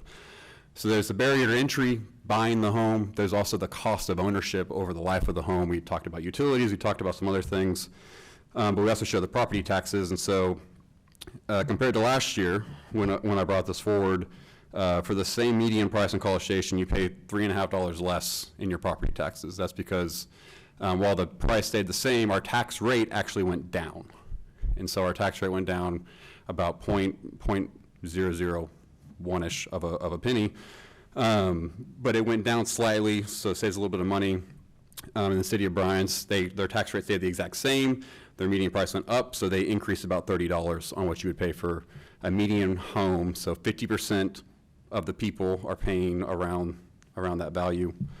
The one thing I did not do in this calculation that's of note that the city College Station has that Bryan does not is a homestead exemption. So when you have true home ownership in the city College Station, you pay 5% less on your property taxes to the city. So it actually saves you about another $90 on your property tax bill in the city College Station for your home ownership at the same price. It's about a $125 difference there in your tax burden. The other thing that we looked at a little bit back then, but then really just to chart you the history here of the home values, you can see you've got top chart I'll go over first. The orange line is the city of Bryan's median home value as reported by the same entity I just showed you a second ago. Not my numbers, reported by that entity over since 2011. The labels got a little jumbled there. Since 2011 to present. Likewise for College Station. Back in 2011, our median price was $156. Right now, it's the $340. In Bryan, it was about $126. You're at $285 now in the city of Bryan. The green line is for context. That's the state of Texas. So the state of Texas follows some of our similar trends, especially when we talk post-pandemic. Again, impact fees started in 2016, so that's when we would have started having that, charging that to the cost of builders when they came in to build. Back in 2011, you paid about 22% more to come and live in College Station to have the amenities College Station provides. Now you pay about 19% more to live in College Station versus Bryan. So that delta has actually decreased over the course of the last 14 years in which you pay percentage-wise to come and enjoy the benefits that College Station has that you might not find over there. And so again, one thing that we've talked about is I think the value of a home. And so one thing that we wanted to show and look at was if I bought a house in 2011 and we have promoted home ownership, and I think council has talked a lot about it's a tool to help build generational wealth. It's also a tool to help build to help provide a better footing for individuals. And so ultimately you expect a return on that investment. So if I'm going to invest $150,000 back in 2011, I'm going to assume that's going to appreciate over time. So the standard appreciation across the country is around 4 to 5%. In hot markets, you could call ours one as such, it goes upwards to 7 to 9%. So you can see here, the blue line is the exact replica above of our median price. And then the darker blue line and the green line represent kind of a return on your investment. If you bought the same house and you just accounted for inflation, that's the orange line. So you're talking about if I just had the exact same thing. Ultimately, what this also kind of tells us is that if I'm buying the median price, if I built a new house today, I'm not going to sell that for less than what someone's house that's appreciated for. If I had a 1,500 square foot house built in Edelweiss, I showed you guys some examples last time, 3 different homes, 1 existing, 2 that are new construction, they're around the same square footage. They were built at vastly different times, yet they were going for the same price. One was the existing home where someone was wanting to make sure they got a return on their investment, what they had built their, invested their money into. And then you have the far side where the brand new home is certainly not going to sell the new product for cheaper than the existing. There's been several things that have come out about this. The president even has commented on this, that this is kind of the big policy hiccup, if you will, in this conversation about affordable housing. If you immediately come back and you arbitrarily push down the price of a home, you're going to have people who spent lots of time and money and energy building this mechanism, and you're going to affect that potential, what they expect from holding on to their asset, but you are benefiting people who are trying to get their foot in the door. So that's the kind of the age-old question you're arguing with here. Over the course of the last 15 years, both College Station and Bryan have seen over a 2x increase in the median price of their house. College Station is at 2.17x, what you could have what your 2011 number was. City of Bryan is 2.26, so a little bit more over that same course of time. Another thing we've seen as far as prices being kind of stagnant is we've recently seen rate buy downs. So there is a company locally that does this where they have a sales price, they keep that sales price the same, but they spend $20,000, $30,000, $40,000 buying down the rate to get someone in the home. And what you see is people are upside down immediately on that house. So if I sold the house to somebody, bought the rate down, if they were to turn around and sell it for that same monthly payment, they're not going to be able to sell it for the $340. They might have to sell it for the $300. So they're now immediately upside down on that house if they had to turn around and do that. And so that's another issue we've seen kind of in the markets at play. Now to go over the roadway impact fees and kind of what we're here to talk about tonight. These are the 4 zones. This is a map. You've seen it before. I can come back to this if we want to talk specifics. Generally, it's divided again by Texas Avenue, Highway 6, and Rock Prairie. So when you start thinking about zones, I'm going to show you a lot of charts, a lot of numbers. Here in a second, I'll try to walk through that. Those are your dividing lines, and kind of think about it in this counterclockwise order. So again, roadway impact fees. Currently, the max adopted rate is on the left. What the council has decided is a collection rate as a percentage of that number. Non-residential is considered your commercial entity, so office, retail, industrial, you name it. That's your non-residential. Residential is everything. That's single family, that's your high rises, that's your duplexes. It's all these 2 different buckets. So if you want to think about what you could play with, so to speak, these are your 2 buckets you can play with. You can mess with the numbers on the residential side, as councils have done over the last 10 years, or you can mess with the numbers on the commercial, non-residential side, as we have not done since the original inception. When we look at the impact fee CIP, these are all numbers in the semi-annual report that we give twice a year. The impact fee CIP is a 10-year rolling clock. So you'll see here a lot, 2021 to 2023. We updated roadway impact fees in 2021. It's a 10-year window that you look at every 5 years with an update. All these numbers are only for projects in that 10-year window. So when we look at this middle column, the total cost of projects needed that we anticipate being needed due to growth in 2021 to 2023 is this $215 million. That is just the projects in the impact fee CIP. There are a number of projects, anything that's a minor collector roadway, any other projects council wants to do, any parks you might want to do, something like that. Those are all well in addition to any of this funding numbers that we're needing to get to build just these roadway projects. Through what time period? Through 2021. So this isn't even out into the future. This is just what we assume we need due to growth between 2021 and 2031 in that 10-year impact fee CIP.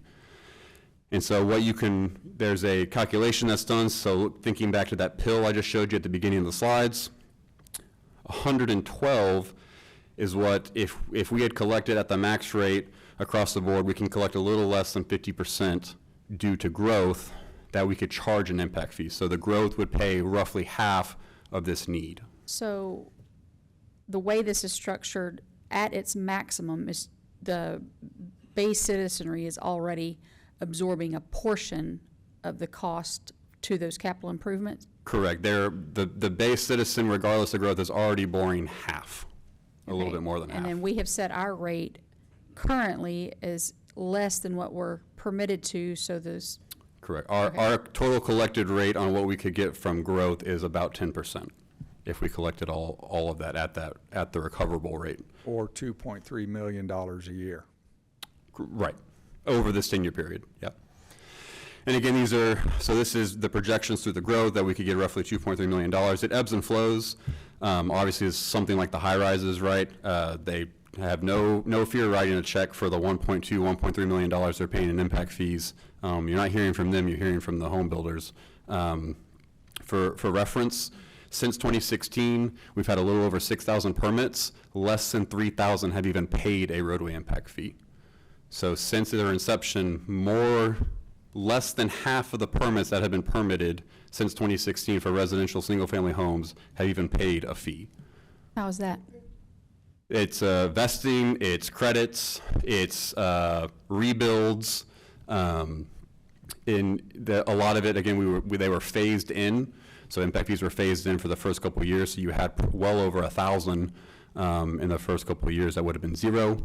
They were also and then the average over that, we've collected about 6 million in single-family permits.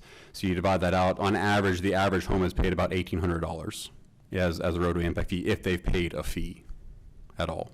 I'm sorry, what time frame did you just? Since the inception of impact fees in 2016. 2016, thank you. And so on the bottom, this kind of breaks out how the funding has been used in a more succinct way. So these are projects that we have done, so money that's been spent. There's a little bit of confusion at the IFAC when we talked about this, but in general, again, we're looking at a 10-year window of time that we've talked about. So there is a couple of other developer constructed projects that were done prior to the update in 21, Town Lake Drive being the most notable. That is not going to be shown in this column because that project was built. It's not on here. They're continuing to get their credits because there's a credit policy for that. But that value isn't going to be shown on this table. This is just for the 10 years that we're talking about here at a time. So again, what the city has spent on projects, and this does include past projects. So in your impact fee CIP, there's a couple of projects, Penberthy, for example, where the impact fee, the state law allows you to pay back if you have debt on a project, you can pay that back if it provided additional capacity. So there are some aspects that are built into this total expenditures column here on the far right that are existing projects already built that we're recouping funds on due to growth. For the most part, though, these are future projects or built in this time period. So again, this shows you on the far left, this is what we've collected in impact fees for roadways and what we've spent. So we've actually collected, I'll show you here in a bit, right around $10 million. We've spent about half of that. And I'll talk through that in a second, but the majority of that delta is really due to A, we haven't collected enough to build a project, or B, we've collected about $2 or $3 million in Northgate projects in such a short period of time that there isn't a project readily available to absorb those funds. So since the inception of impact fees, am I reading this right? The total amount that you have collected on roadways is $4.5 million? Correct. Well, you said expended. So allocated and spended. So this is a further breakdown of that same number. So again, we started impact fees in 2016. FY17, which would have been the year of 17, they were set to zero. And so obviously you don't collect money when it's zero. We slowly started collecting over time. And so this top line in each one is what we collected. So someone came in, they paid on a permit, we collected a fee.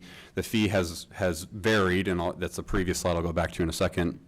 What you see below that is what was allocated. So allocated means that it could be to pay back debt, it could be to provide cash towards a project, but we used that money towards an expenditure. We expended the funds. So there was the project in each of these zones, A, B, C, or D, we had the ability to expend those funds to use that money. But every dollar represented on this screen with all of these numbers constitutes all roadway impact fees, not just residential, correct? Correct. It includes multifamily as well as commercial. Student towers in Northgate? Correct. Yeah. So your student towers in Northgate are going to be on zone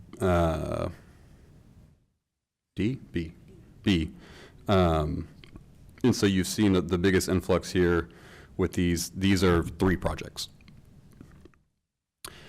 And so you see a large funding bit difference here because we just collected just south of $3 million in the last really probably 12 months or so on those projects.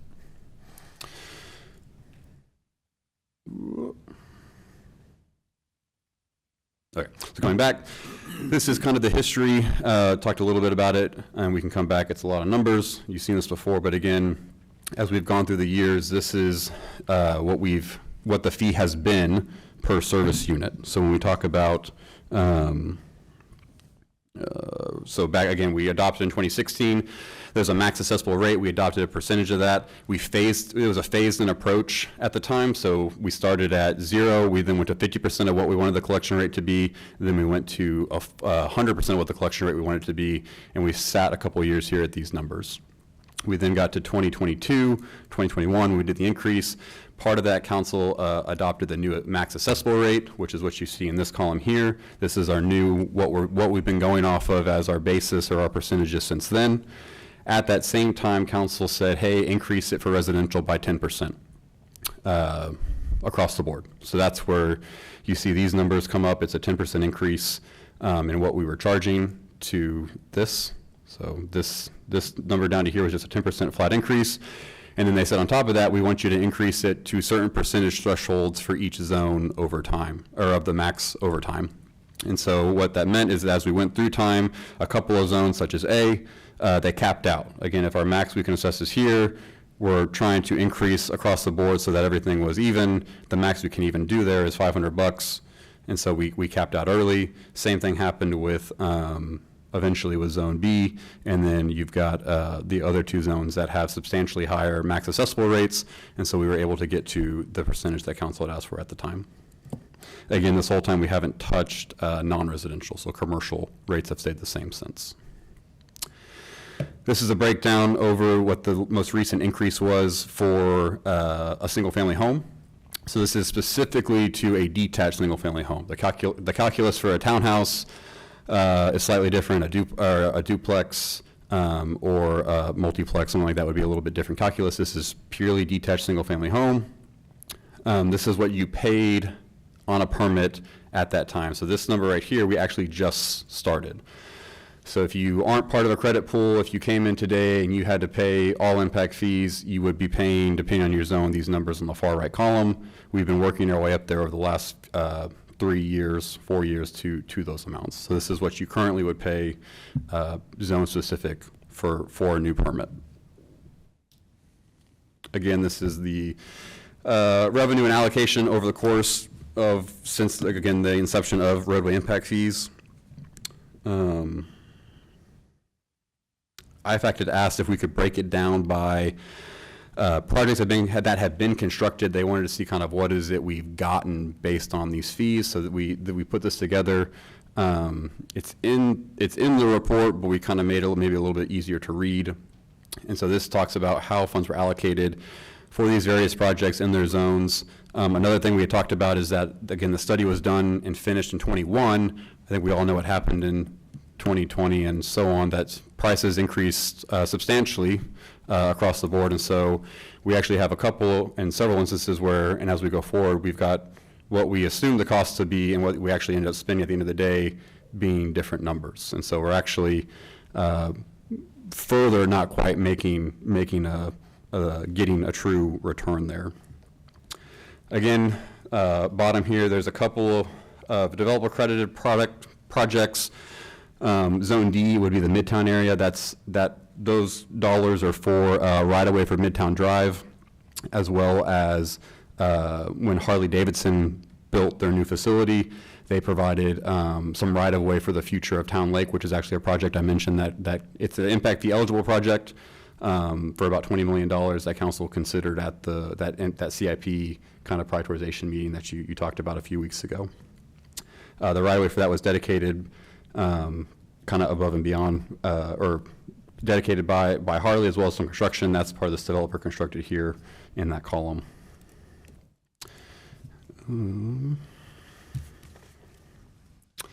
Again, this, and I'm happy to answer questions. So this item, again, as a reminder, is for action. So this isn't a workshop. We've talked about impact fees and workshop for a long time.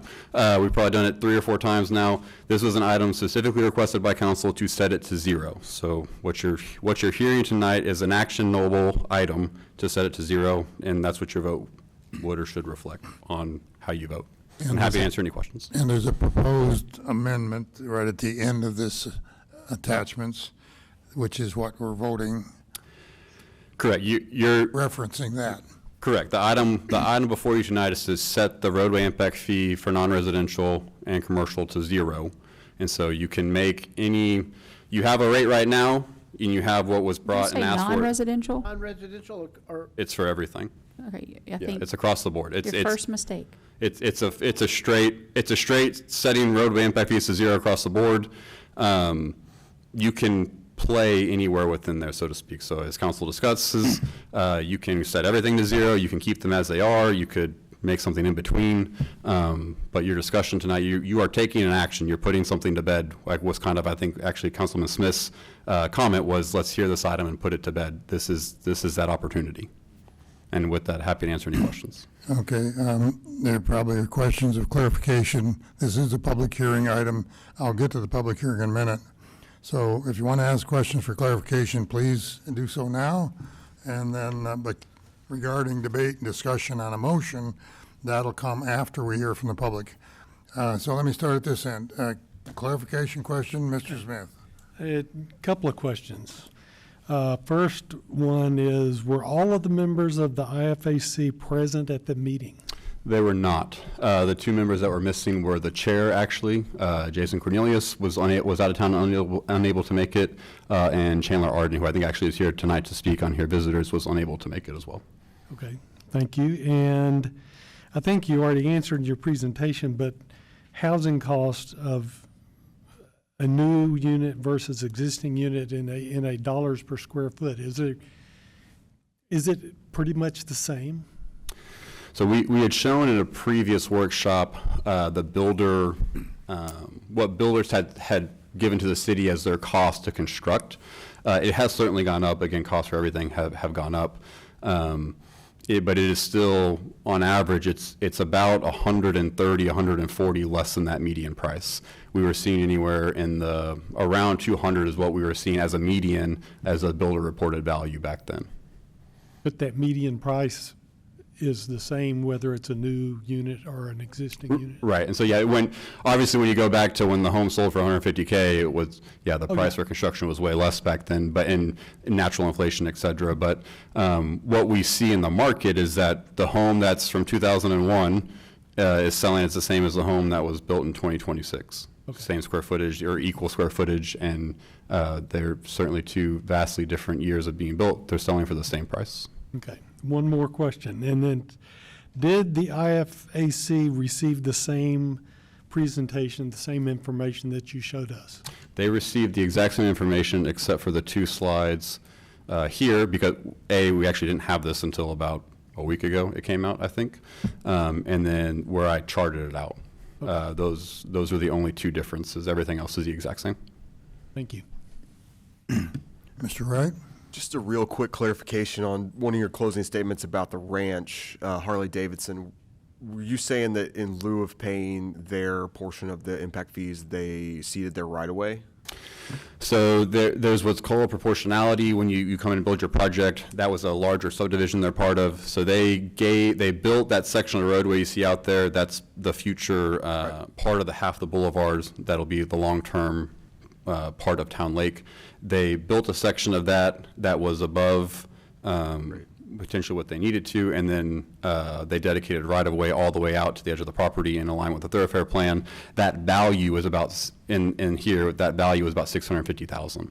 So was that, though, in lieu of having to pay? It does, if it does count potentially as a in lieu, yes. So you can build or construct, there's a level of that that's proportionate. Right. So if I'm building a 22-story high-rise and I've got to build a street to serve it, there's a level of, well, I'm not going to, I owe it to the surrounding area to build a certain level of infrastructure, and that's across the board for all development. If I go beyond that and I go above and beyond and build something greater, let's say I've got a 4-lane arterial on the plan, I build all 4 lanes, I can get credit towards my impact fee for that additional burden. Right, and that happens often. It does and doesn't. It certainly happens when you talk about large subdivisions. So Midtown, as an example, they have that. Midtown has that. Greens Prairie Reserve has that. Because they have a couple of large roadways that went through them. The other development that's been talked about lately, the Silverfin development, they have very large thoroughfares. That's a massive, massive development. It's the biggest one we'll probably ever see in College Station if that continues at one time by one developer. That will have a different calculus to it, and there will be a decent amount that's proportionate to them. But if they build all those roads as it says, there is a large portion that will be credited as well. So, I mean, in a way, it can be used at the table when you're coming to negotiations with these as like a bargaining chip in ways like this is a fee, but if you can meet these standards, it allows some flexibility on the city side. Yeah, we do that actually with parkland fees as well, right? So if when you pay the city a dollar amount in parkland, if you're like, hey, I can do it better and cheaper, you can do that instead. So you can build us a park, you can build a park for your neighborhood, and we will credit you that fee instead, and you do not pay that parkland fee. Right. Okay, thank you. Mr. David White? Thank you, Mayor. I want to follow up on that question. So if I want to build a home and I have the ability to come to the city and negotiate whether I pay these impact fees? If you built a subdivision, so if you're here on the front end, so let's say you're building a subdivision and one of your roadways that you in your property is on the impact fee CIP or the thoroughfare plan, for instance. If you built that road to that capacity that's required for the impact fee CIP, you can you get a credit policy. So council has an adopted credit policy that's already in effect. So if you built a road that's above and beyond what's proportionate to you, you get a dollar for dollar credit on that amount. But it's the developer that has the credit. Right, and so then the developer is responsible to allocate those credits. How to allocate that to the homeowner. They allocate it to the home builder. To the home builder. Correct. Will then have to, okay.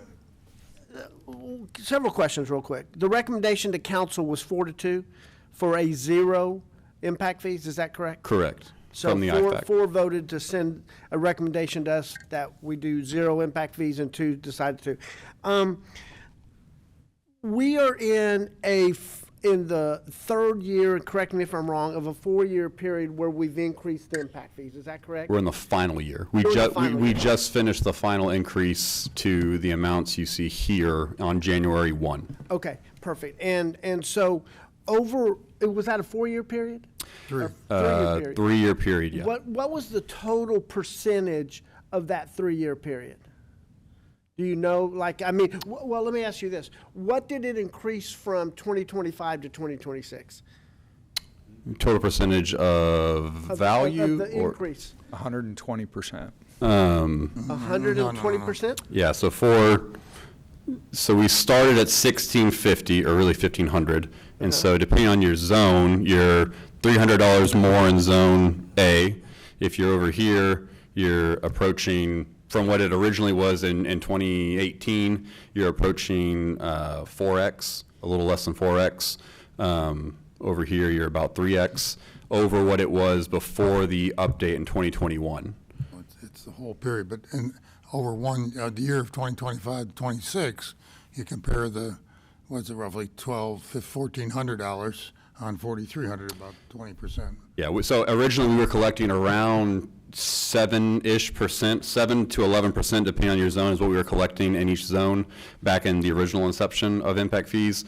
In 2021, council made the motion to increase them by 10%, and then they came back and they said, we're going to increase it to a percentage basis of each zone of the max over the next 3 years. And I want to say it was 40, 60, 80? The percentages of the max, 40, 60, 80%? To the max, of the max accessible. I think that I can do the math real quick, but yeah, I think the goal was to get to a 60 or 80% of the max accessible rate for the max area. But overall, it's gone up 400%, but there was 1 year in there, it was like 120, correct? Or was that a 2-year, two clicks upward in the end? No, the very first of this increase would have gone, again, right here would probably be the biggest gap. You went from 1,650 to, almost doubled. Just to clarify the percentages we're talking about, what the goal of council at that time, before 2024, was to raise the collection rate to a level that would cover a larger share of the total cost of each of these capital projects. How it works out in terms of individual zones is significant, no Right. doubt about it. Right. But the goal was to try to get a collection rate overall that contributed a little more money to to building those projects.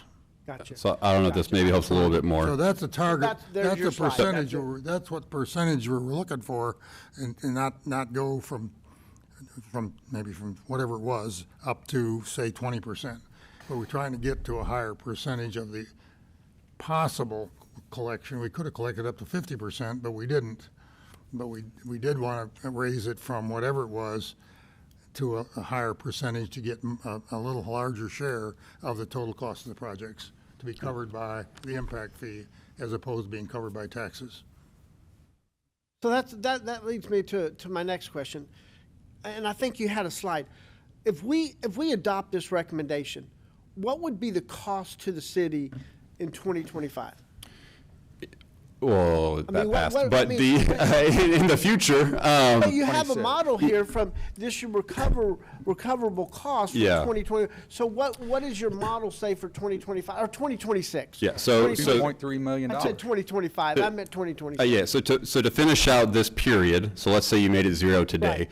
we've collected about 10 and a half, right? So if we're saying we're gonna collect 23, you've got a delta of about 13 in this impact fee CIP that you're saying you're giving up on. Now, what I brought to you actually at the last meeting when we talked about setting this date, when you look at what we have in the pipeline, so again, this is a 10-year period. This isn't the future of the city. This is just from 2021 to 2031. The Silverton development is going to go well beyond that. So I think I brought you numbers at that time on what we knew was in the pipeline that had been brought to us, things that could develop, what that would be. You're giving up about $39 million. Is what we anticipate based on, you've got the Silverton, you've got Wyndham, you've got high rises that we know are coming to Northgate that haven't paid their fees yet, so they're certainly holding out to see what you talk about tonight.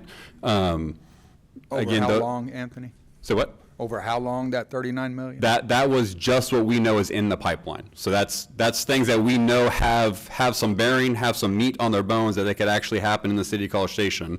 That will go well. I mean, the Silverton project is a 20-year project plus. So again, that's going to be probably 800 plus units outside of this 10-year window because we're only got 5 years left in this window. So we're saying you're between giving now up. Between now and 20. Right, you're probably talking between now and 2041, realistically. But annually, to answer his question, you're looking around 2 to 2.5 million, right? Is what you're collecting For this each year. of the year, the For last this couple of year. years. Well, I mean, no, actually, if we, just in high rises alone, you're going to be giving up probably close, Well, I mean, 6 million plus. okay. Just in high counting rises. High rises, yes. Yeah. So your loss of revenue is somewhere Yeah, I bigger think than I it, was estimating. at the time, I had showed you data on what was in this window, and I think it was $19 million between now and 2031 is what we anticipated. So I want my colleagues to have a chance, but let me ask you another question, and it's more of what we did before 2016. Okay, I did some real quick. Go back to the slide where you see the growth of the city. That one. So you basically said from 2016 to current, we had about a 20% increase. My quick calculations show that from 2010, which is the starting point on that chart, to 2016 was about a 16% growth. So I know it's not equal.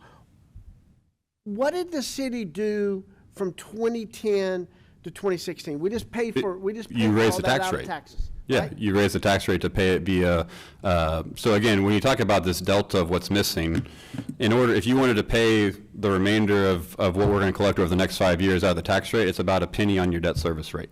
So you could add a penny to your debt service rate, pull additional bond funding, fund the project differential there, assume you've got the other money, because again, you've got this massive delta of about $112 million you got to come up with to even do all the projects to begin with. So if you just want to make up the money that we're set to lose, you would raise that tax rate. But if you want to do all these projects, you're still going to have this conversation about raising your tax rate probably regardless. You're just going to have less funds to help you in that battle. Or you're not going to do the projects in a timely manner. So similar to what, I swear to God it was not planned, but poetic maybe, is the presentation Jason just gave about the traffic mobility congestion is that those projects, when you talk about Bush Wellborn, you talk about 2018, those are TxDOT projects, but those have been pain points for our community for years. And so you come into a conversation where if you're not willing to raise the tax rate and you're not willing to, that's the only other place you're going to get these funds from, then you're going to have additional pain points in our owned city roadways for X amount of years until you can come up with that money or get the citizens to pass a bond or et cetera. Okay, we're gonna, maybe some of the others will ask more of your questions, but I think we aren't supposed to be getting into debating here. We're just asking questions of clarification. Ms. McElhaney, it's your turn. Anthony, I've read through the comments that the Impact Fee Advisory Committee provided, and I'm also a little confused. Can you help me understand what this is? I've got multiple motions made, different people putting different, like, is this a summary of everyone's position? So at each of those comments there's one that's typed up completely. That is from Richard Woodworth. I think he mentions that at the beginning.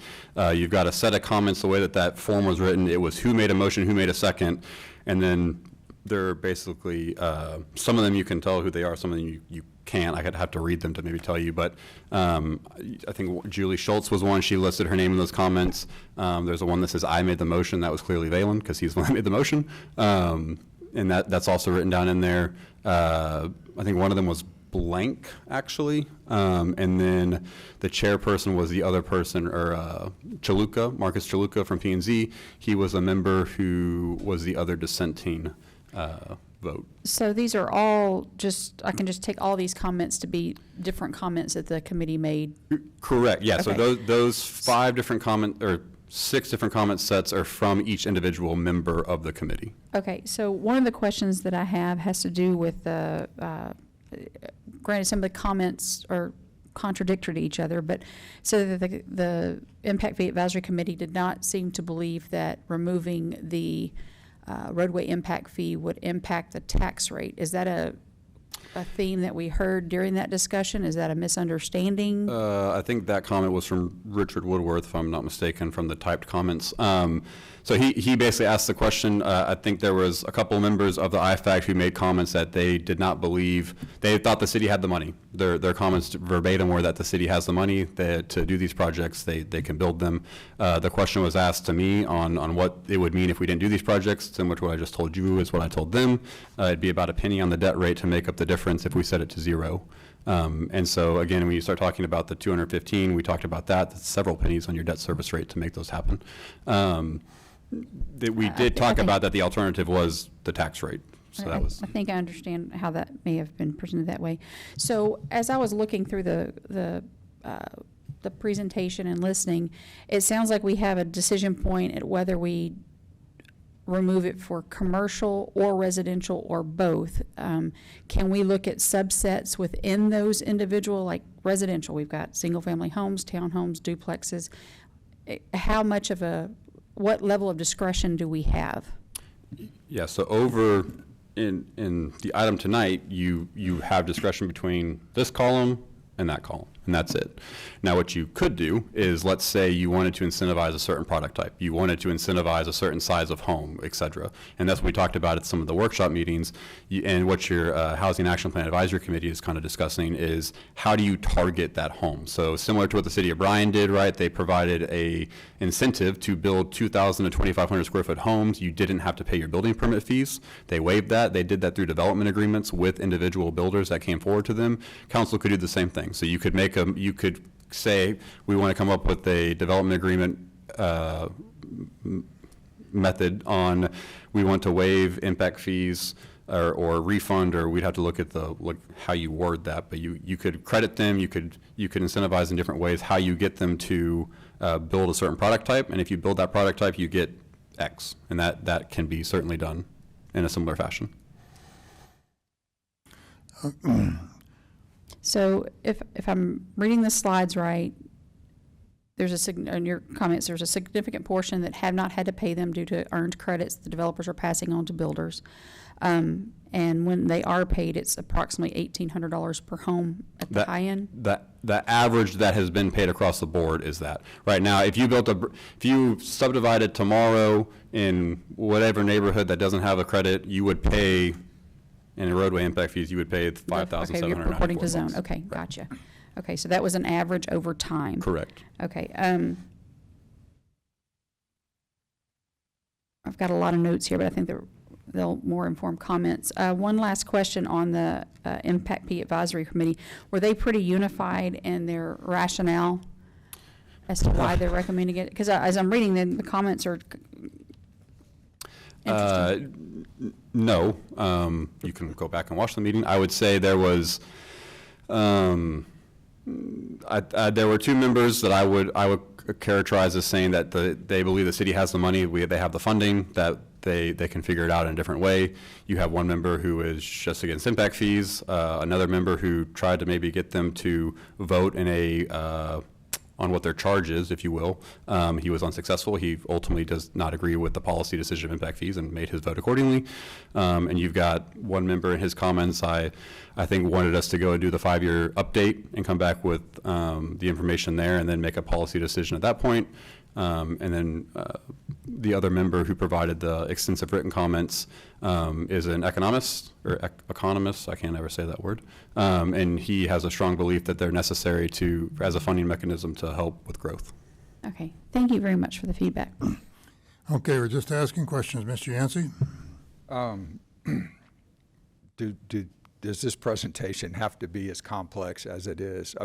I'd previously asked you, and I don't think I've seen it, on single-family residential homes, instances of collections, not total dollars of collections. If somebody paid $6,000 and somebody else paid $1,400, that's two instances of collected roadway impact fees on single-family residential homes tracked over time. Could we get that at?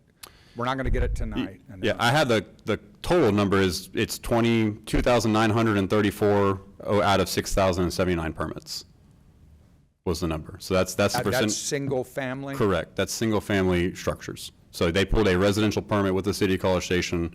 That's how many paid a fee. And that's including redevelopment or just new construction? It would be any residential construction. So if you were redevelopment, in that case, you tore down and rebuilt. So think an ag shack, or shouldn't use the ag shack word, but let's say I build a student rental. If I tear that down and I rebuild it, I got a credit because it's a single family home that goes back. You don't pay an impact fee. But if I built in, trying to think who pays impact fees right now. If I built in Mission Ranch, they pay impact fees. So if I built a home in Mission Ranch right now, that subdivision does pay impact fees. They don't have any credit. If I built a home in Midtown right now, for a large majority of them, I didn't pay. Some of the newer ones I do. I guess, how do I phrase this in the form of a question? I would like to know, I think I do know, through empirical data and anecdotal data, what this is doing to the single-family market. Not so concerned about the rest of it. Can you go back to like your slide that shows the, keep going? Next slide, I think. Nope.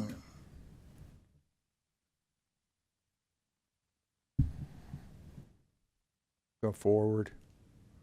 Ooh. You want the one that's got the table? You had one in there that was showing the table. permits by It's prior to year. this. There you go. That one? Yeah, single family detached. To me, it's just amazing that, I mean, we're in the 400s dating all the way back to 2010. Then we go bam, bam in 2014 and 2015. We settle in a little bit. Then we go bam, bam, bam again. And now we're basically issuing the same number of permits that we were 15 years ago. Is that a question? Yeah, you're I know right. you're going to make that argument, but you can make that argument after we get a motion. Is there a way we can look at this data in simpler form and look at it relative to potential impact fee impacts on our single family detached home market? I guess I might need a little bit of help on which, because Councilman. I guess my interpretation of that data would be this orange line. Yeah, I mean, I think what we tried to show was this is the number of permits that are issued, and then we showed the median home value over the time. I mean, I think that's the macro way we show it, and I would I don't know exactly what the question is about the 530, unless you're saying that we should issue more permits I each guess year. I guess that's right. So my question is, I can look at this chart and I can say, we're not building townhomes. Is that correct? We're building a lot of townhomes. We're building on more than double the townhomes we built last year. Yeah, but your trend, I'm talking about on your trend line over the last 15 years. Oh, sure, we've been relatively stagnant, I would say. If you hadn't had that jump in townhomes right here in the last 18 months, I presume that's that project out at Midtown, that trend line would be going down, wouldn't it? That project is actually a student housing project. It's about 78 homes being built at Richards and Sterling. But it would still, again, we did 107 the year before. It probably would be, I would call that slightly regressed or even at best. But again, I think historically as a city, we have always built single-family detached homes. We haven't given an incentive for a builder to build townhouses. We haven't told them this is what we want to see. We haven't rezoned property to say this is what we want to see. We've rezoned and allowed people to build smaller detached single-family homes, but still detached single-family homes. We haven't forced or made it apparent that this is what we want as a community. And Anthony, as we're talking about this, and I'm trying to look in these numbers, I think if you look, if we're just talking about townhomes, you see, 40s, 50s, 60s, maybe 70s. There's a section in there in the teens, and I would guess that's probably like the barracks where you had where you had these concentrated projects. Yeah, the early teens, all that really between barracks has had a couple, really most of those townhouses is the barracks. You've got Persian Point, basically west side of the tracks. I think you had really back in, I would say, early 2010s, we had kind of two movements, if you will, as far as it came to housing on the student side. You had the invention and really the explosion of the stealth dorm conversation, and then you had a large complex of over 3,000 units in the barracks alone that was constructed over this course of time, and that was to help accommodate the growth that was attributed to A&M, and so what we. I think we've seen, probably getting too far into opinion versus fact, which is my job, but you started seeing a shift over from, we were classifying student living as the townhouses, and we were classifying your family living as the single-family detached home.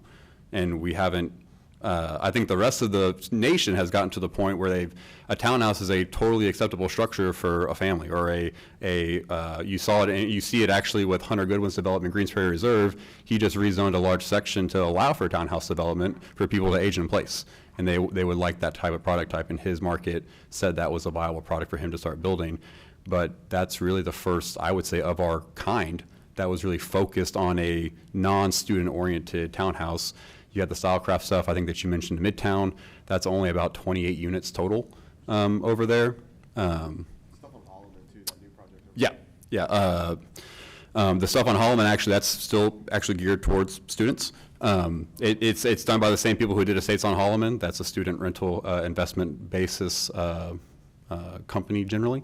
So there's a handful of this different exception of product types, I think, in our community, and we've seen that over time. But by and large, in Texas as a whole, the white picket fence has been the American dream for a long time. I know it was certainly taught to me that way, and so I know we're a couple generations apart. But I think that motto has definitely continued. One. Yeah. Depends on what you call a generation, but yeah. Thank you very much, Anthony. Thank you, Mayor. Half a generation in your case. Mr. Schaefer? Thanks, Mayor. So, Anthony, you mentioned along the way in the presentation fairly early on, and I think I recall this too, that at least one of the primary reasons that we're back here looking at this was something related to affordable housing. Is that fair to say, you guys? I think that's because this has been talked about for years. Since 2016, it's been debated. Obviously before that too, but I thought that we had a lot of discussion about affordable housing, and I'm wondering if, in my research, if we just do away with this, are we going to see a drop in home prices of $5,400 across the board? I don't see evidence for that. So that's what my concern is here without targeting it. You mentioned that Brian might have given some incentives or maybe some ways to do some incentives for certain types of housing, which I would be interested in looking at. But to me, I see nothing that says that we're going to make housing more affordable by just doing away with this at zero across the board. That's maybe a comment more Is than that a question. but Keep ourselves on a question. The question is, where's the evidence that this is going to make housing more affordable? Yeah, I guess from our standpoint, this is maybe one of the better things that I guess we would say it doesn't. So again, we have trended alongside a community that doesn't have the impact fee. We've trended the same way. I think when you talk about, again, that homes are value investments that people make over time, there's not a whole lot of information.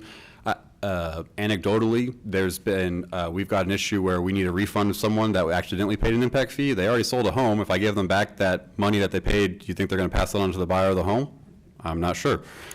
We've also got a number of people who reached out thinking they paid an impact fee and they did not. So I'm not sure how they're doing that calculus on the back end, but it doesn't seem that it's pinching their pennies that much that they're watching it that closely.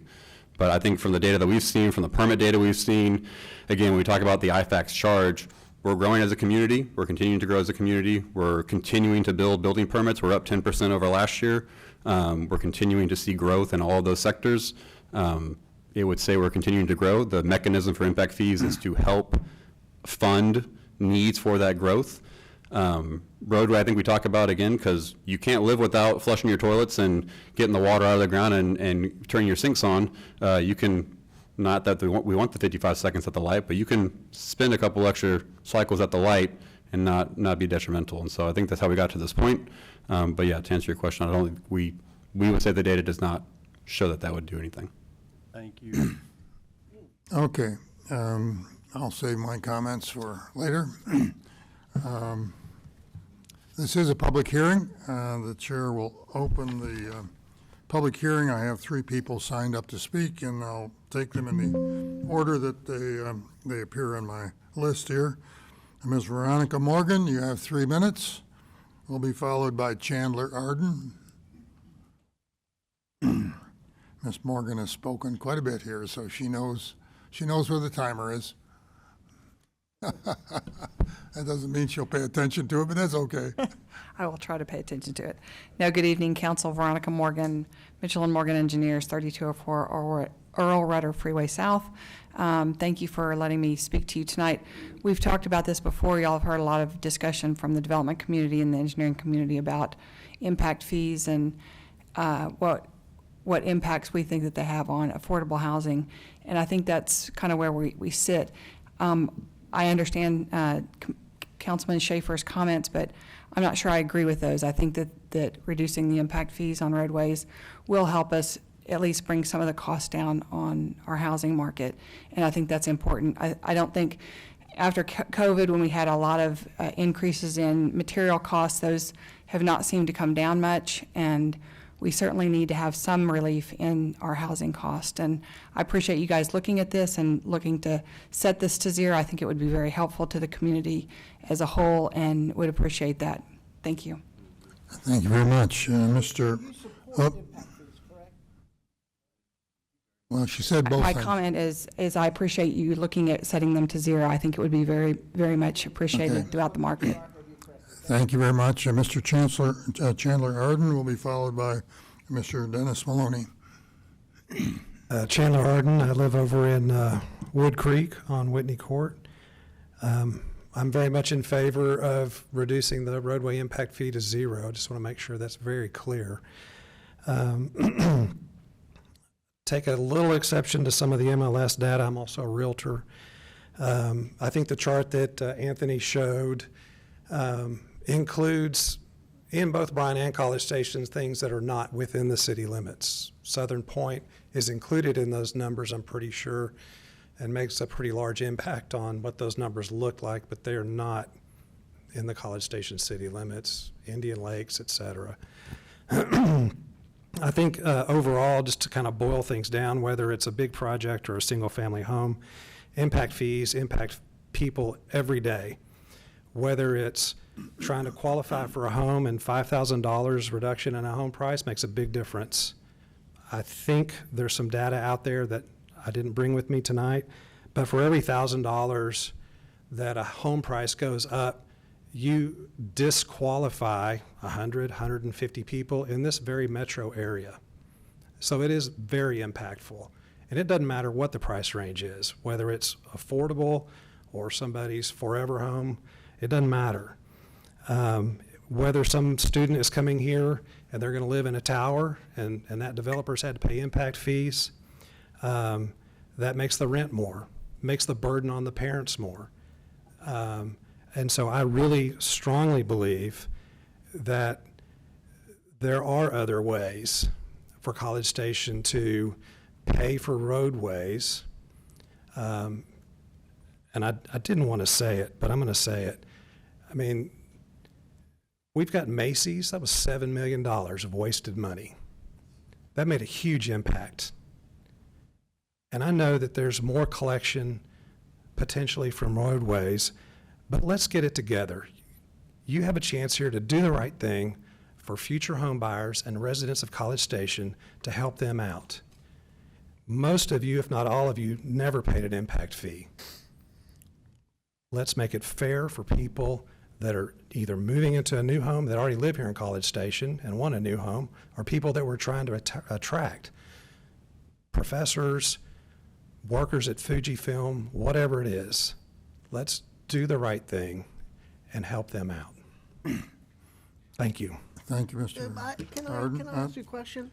You mentioned that you had an idea how to another avenue for impact fees. What were they? Then you went to Macy's. What is your recommendation? What is your thoughts? I'm in favor of raising taxes. Spread it out. I have a map in my office of 1952 College Station. Basically, it's South Side, East Gate, and a little bit of North Gate. How did we get from 1952 to 2016? We didn't have impact fees. Thank you, sir. Okay, thank you very much. Mr. Maloney. Welcome back. Howdy. I agree with one thing.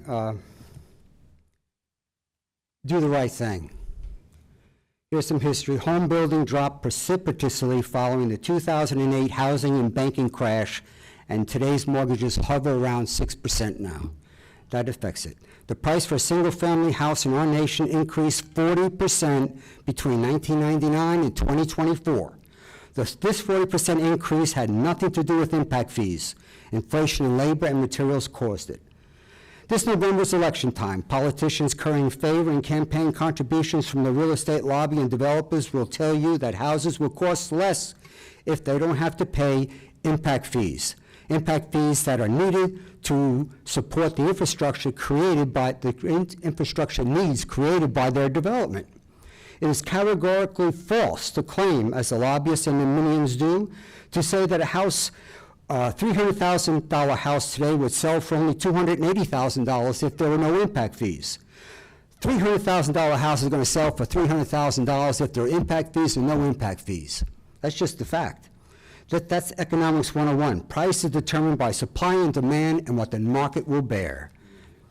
All right, the choice is simple. Either growth pays for itself or the existing taxpayers subsidize development.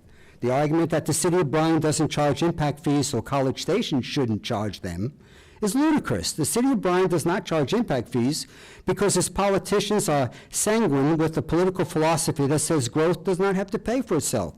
It should be subsidized by the taxpayers.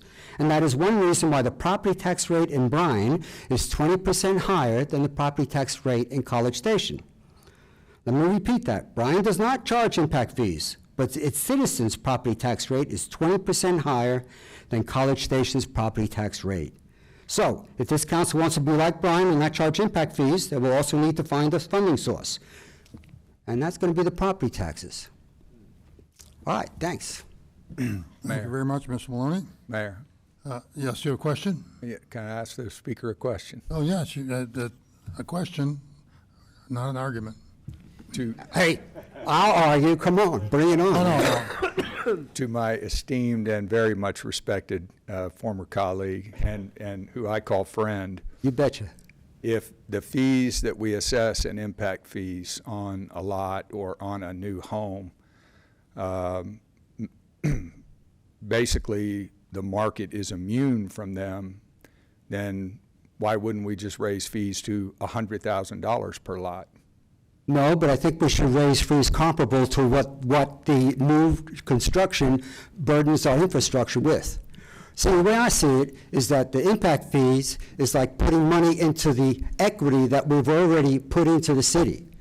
It's like playing poker, everyone has to put some money into it. So you're just adding to the equity that we, that are already here, have already paid into, instead of you coming in and getting a free ride. So like, we bought the bus, and we all chipped in to pay for the bus.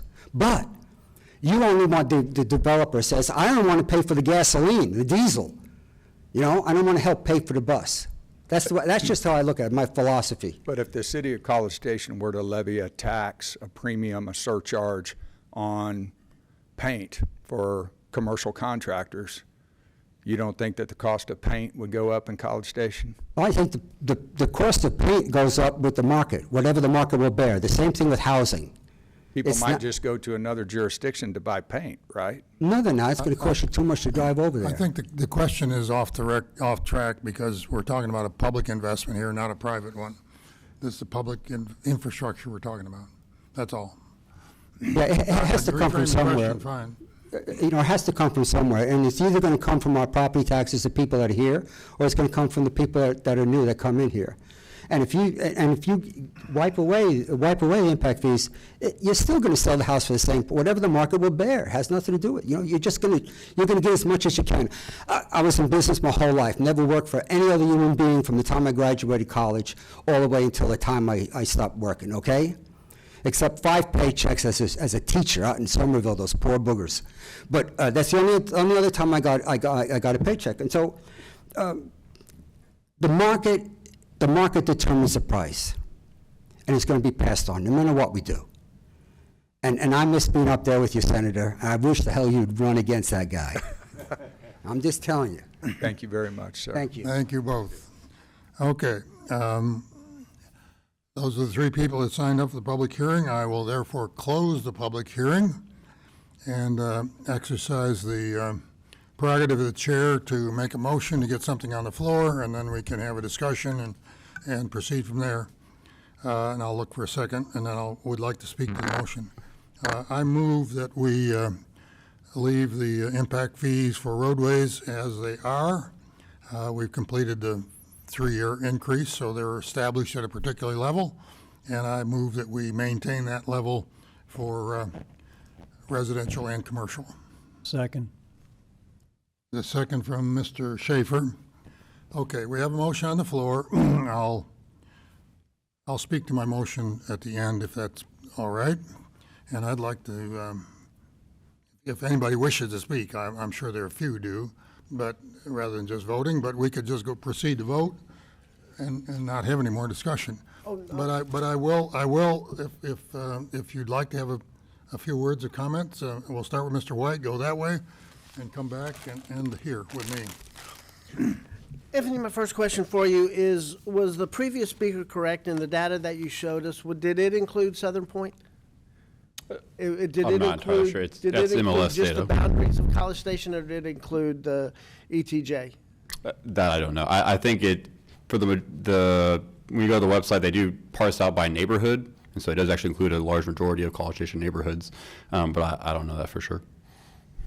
In 2016, I guess this body decided that they needed to come up with a revenue source for infrastructure. So they did housing, okay? I don't really like the term affordable housing because that's different from everybody. Attainable housing is more of the word that I like to use. If we use the building community, if we build building construction, why aren't we doing remodeling? If I want to remodel my home and add another bathroom, I'm going to put new plumbing in there and stuff. Why don't we do remodeling on this calculation? Residential remodeling. You want a large number of remodeling, but you don't. If I remodel my house, the calculus, I'm still a single family home. It doesn't, the calculation is for new development. So the idea, right, is that if I build a new single family home and I've got my 2 cars or whatever, let's say, there's vehicle miles associated with that use, and that's what's charged across the board. If I add on to my house, I'm still in my case, I'm still my family of 3. If I add an addition or I remodel my bathroom or I do whatever, I'm not changing my impact to the roadway. So that's why, again, if you remodel your house in Pebble Creek, I don't charge you any impact fees. Your impact is net negative, or net zero, I mean. I'd charge you a remodel fee because I have to go out there and inspect it. I've got to make sure your electrical is up to code and your plumbing and all that. But you're not changing the calculus of Councilman White still lives there. So let me piggyback on Councilman Yancey's comment. Why housing? Why not paint? Why not bread? What if we pick some other commodity that we want to tax to help build the infrastructure of College Station? So again, that's a budget conversation. So I mean, really, when you talk about how we're funding roadways, you've got a couple of mechanisms that fund your general fund. So you have revenue that you collect in fees. So that could be permit fees, could be inspection fees, it could be utility transfers, could be sales tax would be your biggest one, and your property taxes are your biggest one. And those, I would say, are the things that you can more easily control. So you could try to lobby for maybe some potential larger cut of your sales tax. But I think the short answer is that we are allowed by law to assess fees, impact fees, or other types of fees for certain things. And so roadways, water and wastewater, the state law that I think was on the presentation allows for a city to capture a portion of what it costs to build new infrastructure for those things. So that's the answer as to why you do it for infrastructure, because that's one of the avenues along with the others. For the same reason, in an operational sense, we are allowed to charge for services or solid waste or things like that. Those are the things that we're allowed to. And then it's up to council's discretion from a philosophical and policy standpoint as to how you want to charge those fees in order to build or operate the way you want to. But those are the things within our purview, and namely roads, water, and wastewater when it comes to these impact fees. And then it's not an impact fee, but parkland fees, which is a similar mechanism. Right. So I talked to some builders, and they're sharing with me that they're actually showing the actual buyer a line item of every expense that they have to build that home. And impact fees are on that list. Just business, if we take the impact fees out, the cost of that home will go down. Would you agree with that? I can't speak for that builder. I would say the market shows us it does not. I mean, you pay a total in fees for a home in College Station, you pay less in total fees than you pay your realtor. So is the realtor going to also lower their costs? I don't think so. So there's a cost. Everyone is getting some sort of portion of that. So I mean, there's. I think there's a philosophical question that goes to council and not to staff. I think what we have shown is that in a sister community, if you go back to 2011 or whatever was on that graph, the cost of their housing has grown at a higher percentage than the cost of ours, and they do not have impact fees. What you make of that anecdotally or extrapolate from it, and there are lots of factors, is really a policy decision. Yeah. Mr. White, I'm going to try to limit everybody to three or 4 minutes each, so you got another comment or two, as opposed to debating with the staff. Can I have the right to ask a couple more questions at the end? Well, if you got 2 more questions, ask the questions. I thought we were through questions. We're now talking about the policy, but go ahead. Yeah, and there is a motion on the floor, so you're supposed to be speaking to the motion. And I think you are. If you got a couple more questions, please ask them. I've reserved my speech to the last end, but that's okay. Is there other solutions, in your opinion, that we could consider other than just making impact fees zero? Could we, I mean, whatever the percentage increase it was, can we say impact fees for residential will be a flat fee of this amount? Impact fees for commercial based off can be that far. I know that's not the motion, but there's got to be other options. I mean, right now. I can speak to that. It's written, David. I can speak to that. When it comes to me, we're debating among ourselves, not with staff. So if you want to debate, let me have my chance to respond. I would just say, as a item of clarification, all options within impact fees and what zone they're in, what rate they're set at, are within council's purview. Right. So what we've done is we've created a motion, and now we have to vote on that motion rather than have a debate beforehand and That's then right. come up But with a motion. keep in mind, the history of this is that we have debated whether it be flat fees or differential across zones, because the capital project cost is different across zones. That's the reason for having differential rates, because the capital project, remember, the whole thing is based on a capital project list, which appears in each of those 4 zones. Right. And that's the only place you can spend this money is on those projects that are already defined.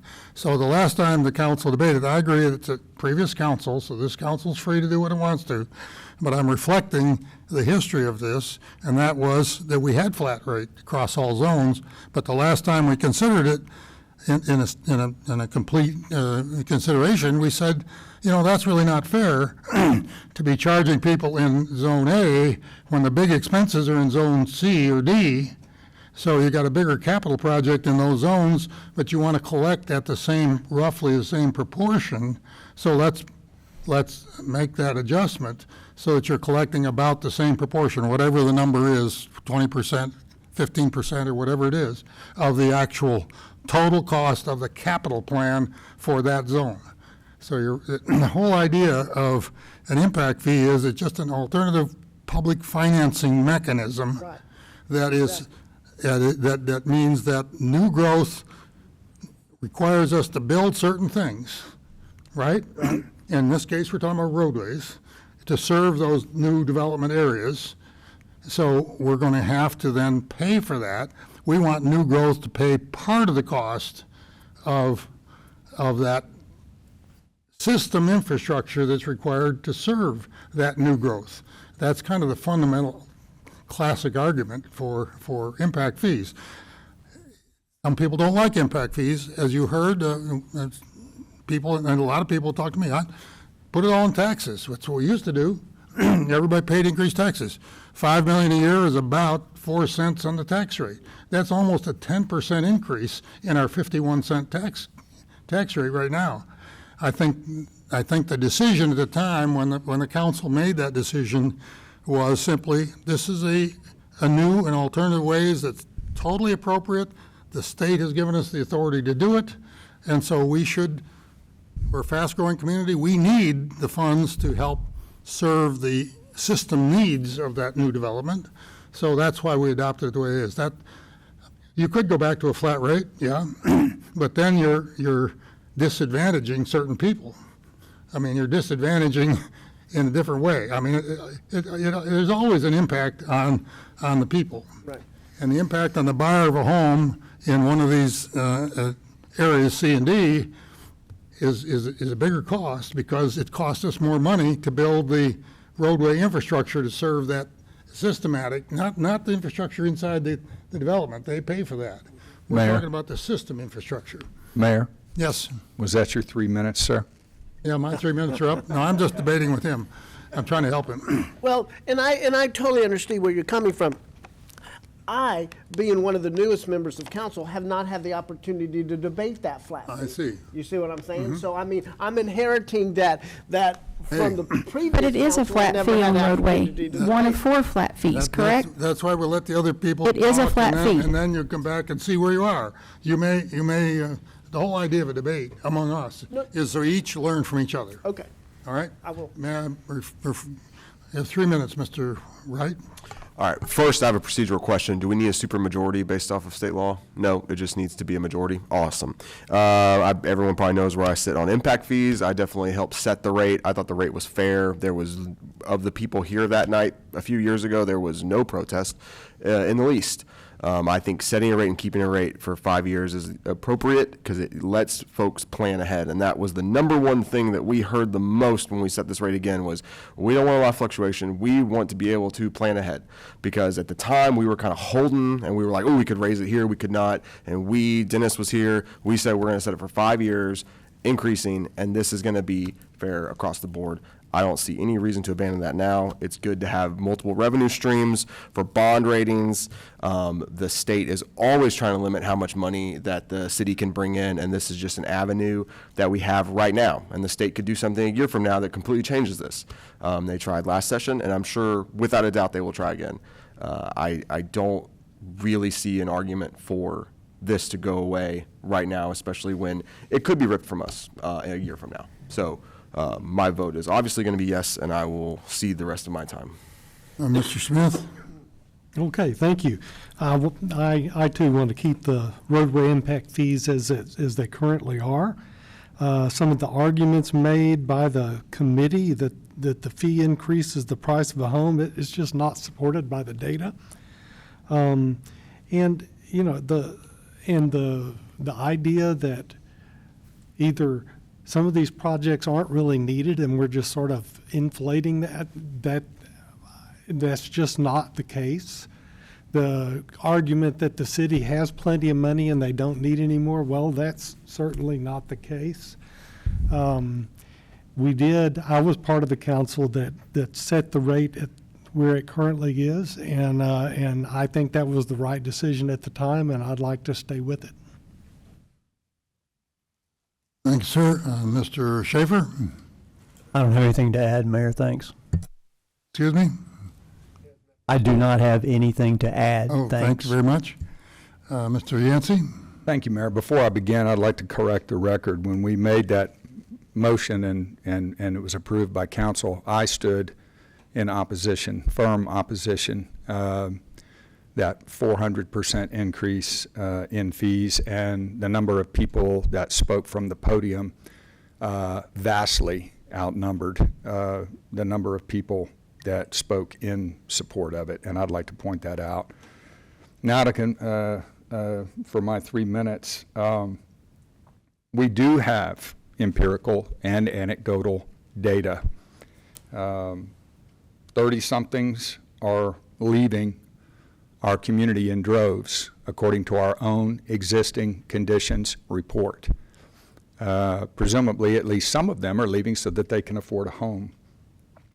We're 4,000 homes shy of a balanced market. This, according to our own housing action plan. The argument about property taxes, I believe, is a false proposition. In fiscal year 21, the City of College Station's budget was $311 million. It's now $509 million. We took a $27 million hit with the Public Utility Commission. We paid it, and we moved on down the road. We did, as the speaker mentioned, pay $7.5 million for Macy's, and it's sat empty ever since. By my general recollection, we've spent 10, 12, maybe $13 million relocating utilities for the Big Six Highway project that I don't remember 2 years ago, 3 years ago, that we were baking that into the budget. Maybe I don't remember correctly. Developers today have to build concrete roads instead of asphalt roads. They have to build a wide, nice curb and gutter road. They have to put a sidewalk on each side. All of these things, including impact fees and more, factor into the cost of a home. And we have all these young, bright, shining faces here today that'll graduate from college soon, and they'll start their careers, and they'll want to buy a house. And all over the country, they can't do it. And municipalities are where you lay that responsibility to a significant degree. Now from the anecdotal to the empirical. I've looked at the MLS data, and colleagues have looked at the MLS data, and we've crunched the numbers. A new single-family residential home in the city of Bryan in 2025, they built 309 of them inside their city limits. We built 159. So forget about fairness for a minute. Forget about how greedy you might think builders or developers are, and how justified this fee is, that's all immaterial. It's all a non sequitur because the builder and the developer do not have to pay it. They don't have to. They can build somewhere else. And the data shows that they're doing that. They're building in the city of Bryan, they're building out in the county, they're building in Navasota, Caldwell, Franklin. They are not building here. Now, if we want to have a policy discussion about how we want to dissuade or incentivize single-family residential homes because we don't think they pencil in City Hall's budget, then that's a discussion that we ought to have publicly, but not try to achieve that goal by legislative fiat.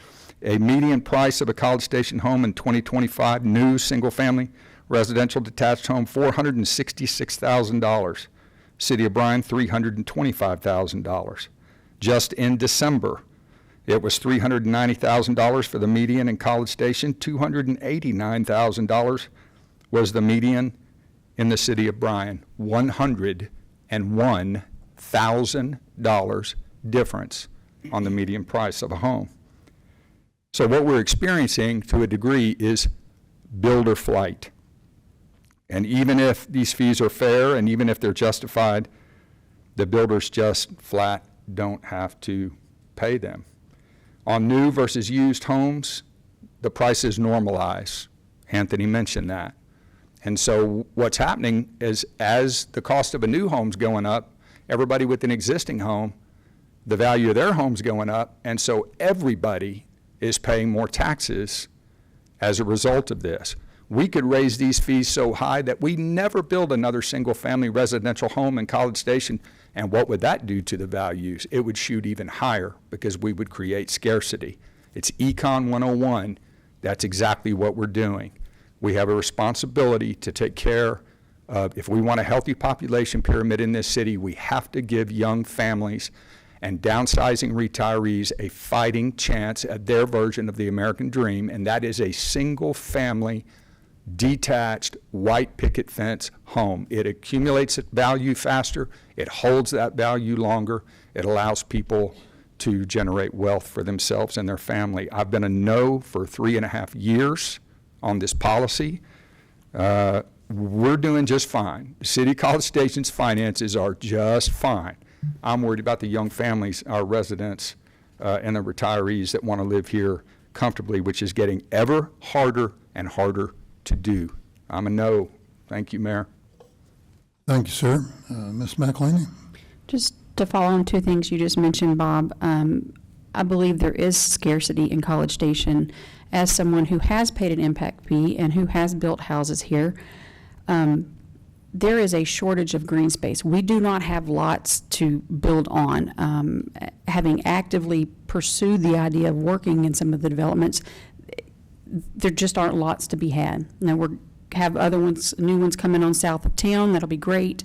But the reality is there's not a lot of opportunity for a builder to go in and pick up lots. William touched on something that's really weighed on me as I have spent a good bit of time thinking about this. We have a lot of legislative insecurity. We've heard about two instances of it just in this particular meeting.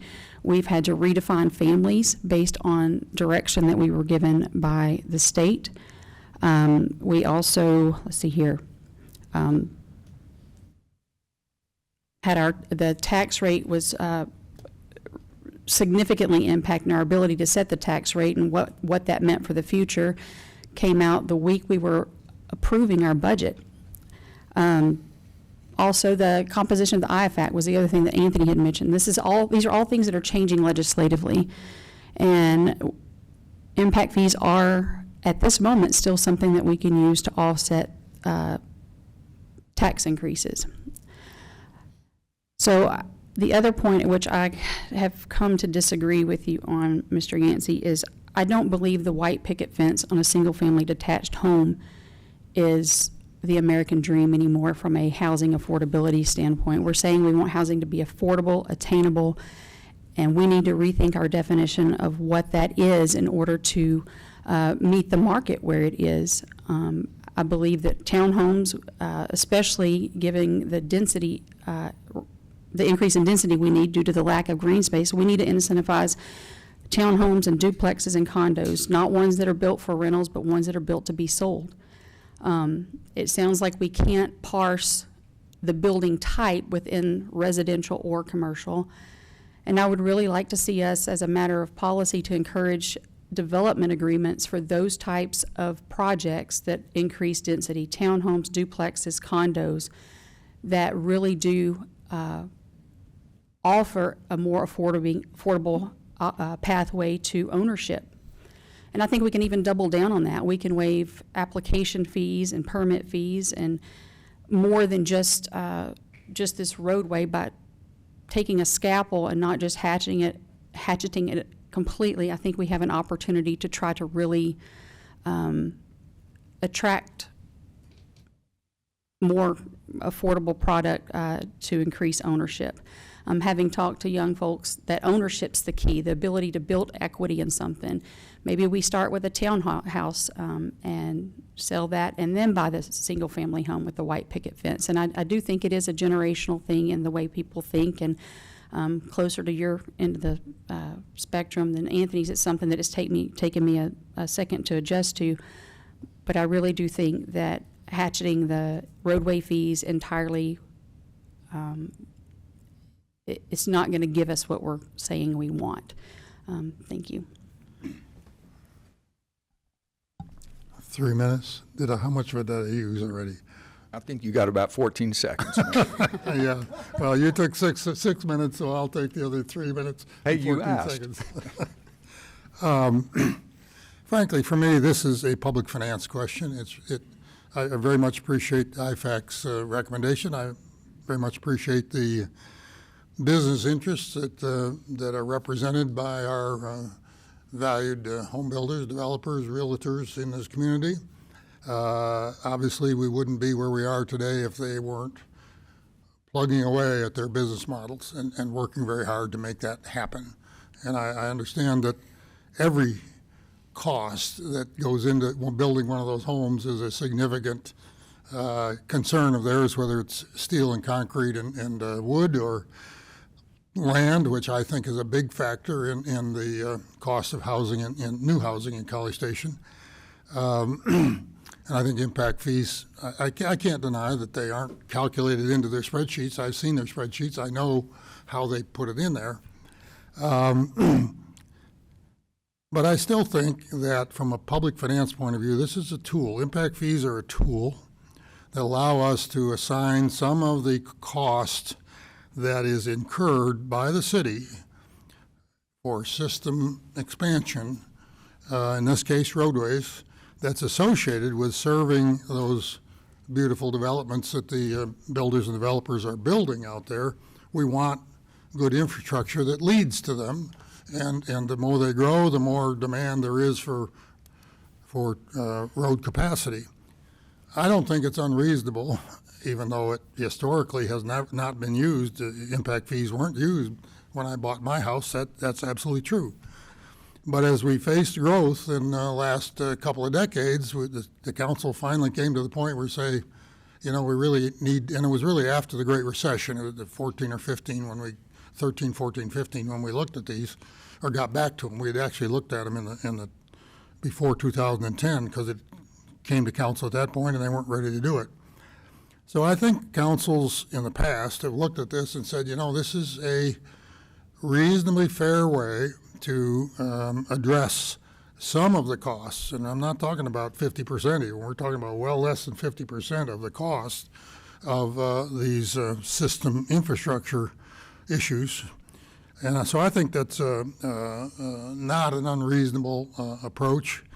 I've already discussed why they're different by zone. That's a very logical thing. We came to that, I think, 3 or 4 years into it, when we realized that we really needed to look at the capital costs by zone and then think about equalizing the percentage or share that the home buyer ultimately, and I understand this gets passed along, will have to pay.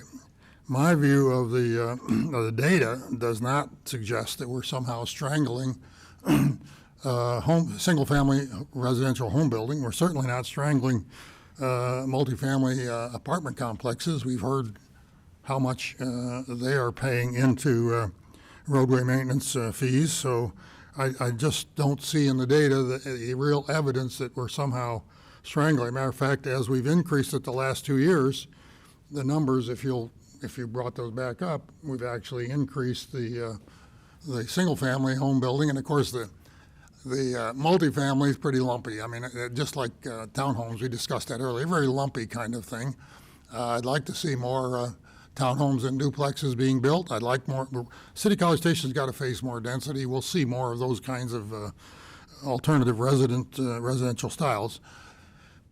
I don't think we need to dwell only on single-family detached. Comment was made here about why don't we do it on remodeling? Well, the whole idea of impact fees is tied to impact on our basic services, water, wastewater, and roadways. So you can't very easily argue, and probably the state wouldn't even allow it, for us to charge an impact fee on remodeling, because the remodeling, you're inside of a house, you're not really changing it. It's not new. It's the same property that was there and the same building that was there.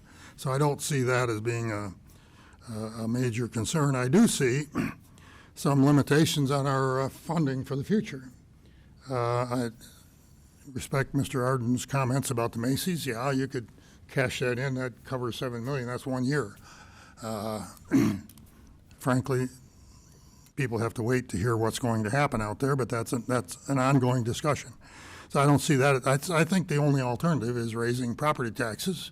And if we're talking about not just $2 million, but $4 or $5 million per year in the out years, coming in from just a roadway maintenance fee, we're talking about serious increases in the tax rate, unless you want to give up something, which I thought was the way Mr. Yancey was going. He said, we got too much money, we can cut back somewhere. Well, I don't know where that is, because I don't think we've got made policy budget decisions over the last 10 years I've been around that have been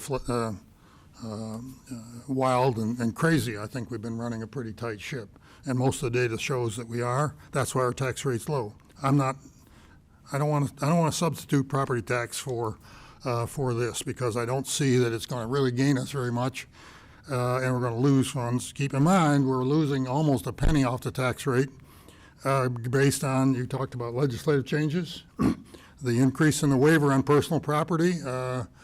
As I recall, that amounts to $800,000 or $900,000 in our tax roll next year. That will be what, 0.75 cents on our tax base. So we got to find that too. So to take this kind of money out of it, you just don't build the roads. Okay, don't build the roads. I don't think that's what the public wants. And I'm trying to reflect a balanced view of what the public really wants here. And they like the development and growth of College Station. I don't deny that it costs more to build a home in College Station, but I think a lot of that has to do with land and a lot of other things and demand. So anyway, that's my 3 minutes and 14 seconds. I think this is a reasonable policy that we have. Keep in mind, we're not proposing any increases. There was a 3-year stage thing that was recommended by council members at the time. There was quite a debate with a council member that wanted to raise it to 50% across the board for everything. And the rest of the council didn't go with that. That was a compromise as it was, to then translate this into 3 years so that developers, home builders would know January 1 for 3 years, here's what it's going to be. So you could plan it in your pro forma. Now, we're not proposing any increases beyond these levels, so I'd say leave them alone and proceed from there. We do have funds for down payment assistance. And Mr. Brower, a week or two ago, talked to us about what, and since they've changed that, how many more people would qualify for that. That's a good place, I agree with you, to emphasize helping people to move into new homes that have already priced in impact fees and parkland dedication fees and all the rest of the nice amenities that the city enjoys. But maybe we can help them buy down the mortgage with that down payment program. That may be an alternative as well. Anyway, I rest my comments, and I plan to, pardon? May I ask a question? You may ask a question. Who are you going to ask it of? You, Woods, Adam, Anthony, whoever's got the answer.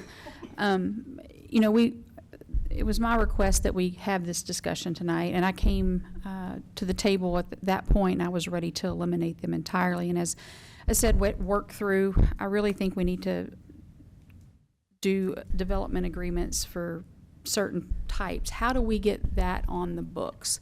Is that something we can do tonight? It's not something you can do tonight, and it's certainly not for action, but we talked about it before, right at the workshops, but we can take that as a direction and go from there. I think there's a couple of things. So I think what Anthony's saying is there's no vote that you could take to, like, you know, codify or solidify something, but council can certainly direct us. You can certainly make statements. I would say just in general, as it relates to all things, if you're in the development process and you want to propose something to the city, then you can come in and say, whether it's impact fees or something else, hey, I'd like to propose a development agreement and look at this way. And then obviously we certainly as staff try to take what direction council's given us, but ultimately that goes to council. So anyone listening tonight could come back with a proposed. And I think that that would be kind of the entry point, is council saying, whatever you vote on here, here's what we'd like to see people come in to do potentially. And then there also could be, probably to Anthony's point, if we wanted to look at some specific, you know, benchmarks or programs that council wanted to say, yes, we are going to, you know, by vote, direct staff to pursue these or something. So anywhere on that continuum, and then up to and including whatever you do to fees in this vote. Thank you. Okay, each of us have had a chance to say something. I don't think there's any need to carry this any further. I think what we should do now is have a vote. And the motion is to leave the impact fees for roadway as they are. With motion made and seconded, I think each of us had a chance to speak for or against the motion, and time to take a vote. So I guess we would start with all of those in favor of the motion as stated to leave impact fees as they are. Raise your hand and say aye. Aye. 1, 2, 3, 4, 5. All those opposed to the motion, raise your hand. Nay. No, before, let me just clarify for the public. The motion is passed 5-2. All right? So we passed that motion. Now, Mr. White, you want, if we got to. Clarify my vote Oh. by saying that I felt like I did not, and this council did not have the opportunity to discuss different options, because the motion was laid out immediately, and we did not have any time to discuss and debate and come up with different options. So therefore, my vote is no, because it's not that I don't want impact fees, it's just I don't want the level that they are now, and I didn't have an opportunity, because it was an all or nothing vote. Yeah, fair enough, but the recommendation from the IFAC committee, who we organized and charged, was to drop them to zero. That's why I made the motion not to do that. I can clarify. I don't know that your mic was on, and because you were clarifying, I think Councilman White was stating that. He wanted to comment on the reason for his vote. Just repeat it briefly, and if you want to at future agenda items. No, you can. I just wanted to make sure you got it on the record. I just want to clarify that I just didn't feel like this council had the opportunity. I know we had a recommendation to go to zero. I didn't think we had the opportunity. The motion was made immediately, and I didn't think we had an opportunity to talk different options for that. I'm not opposed to impact fees. I am opposed to the level of impact fees that we have right now. I think there's other options. I would have liked to explore different options on this. So I had an all or nothing vote, and that's why I'm voting no. Thank you very much. Okay, are we okay to move on to the next item? You have the record on that. Item 9.3 has been pulled from our agenda. So we will not consider 9.3, which takes us to 9.4, which is our appointment of committees. And each of us has a book somewhere. I guess this is mine. Is this mine? Yeah. So Mr. Whittington, you would like to explain to us what we're going to do, or just, why don't you just, so for the public, so they know what we're doing? Yeah, absolutely. This is appointments to committees, boards, and commissions. Our process is to collect tally sheets from the council. We'll take those over to the city secretary's desk over there, enter them into a sheet, come back in a few minutes with the results. In the meantime, we ask that council proceed to items 10 and 11, and hopefully by the time you all are done with those, we can return Okay, with but you want, results. you want all the sheets now? Yes, right? sir. All 7 or whatever number of committees there are? I think I've got them right. And do we need to put the positions down, or can we just mark the people? You could just mark the people.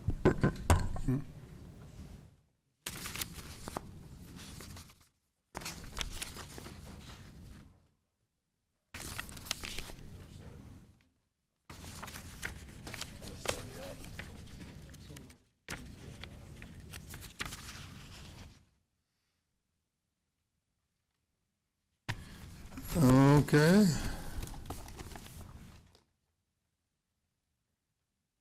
My set.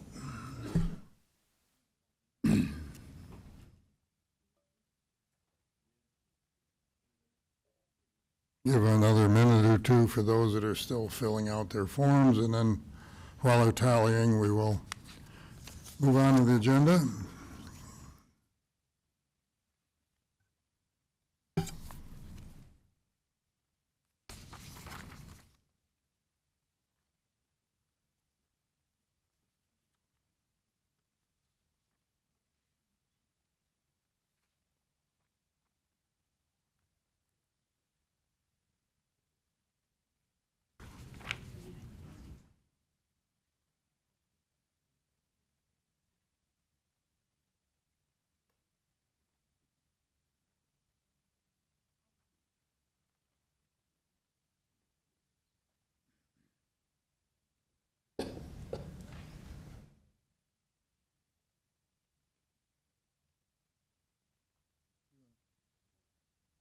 Mayor, do you want items of community interest now or no? Well, as soon as there's 2 people still filling out their forms. Yeah, we're going to go to item 10. I don't want to,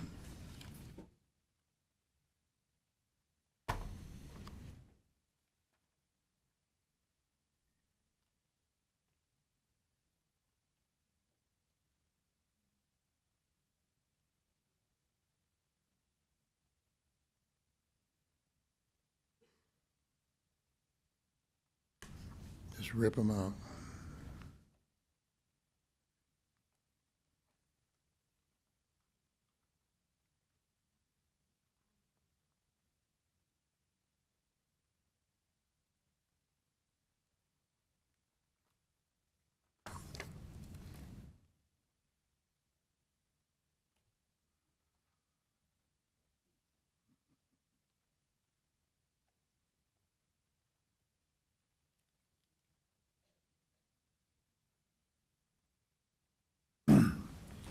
Okay, we can move on to, well, we'll come back to this item. Items of community interest. Does anyone have an item that they would like to share?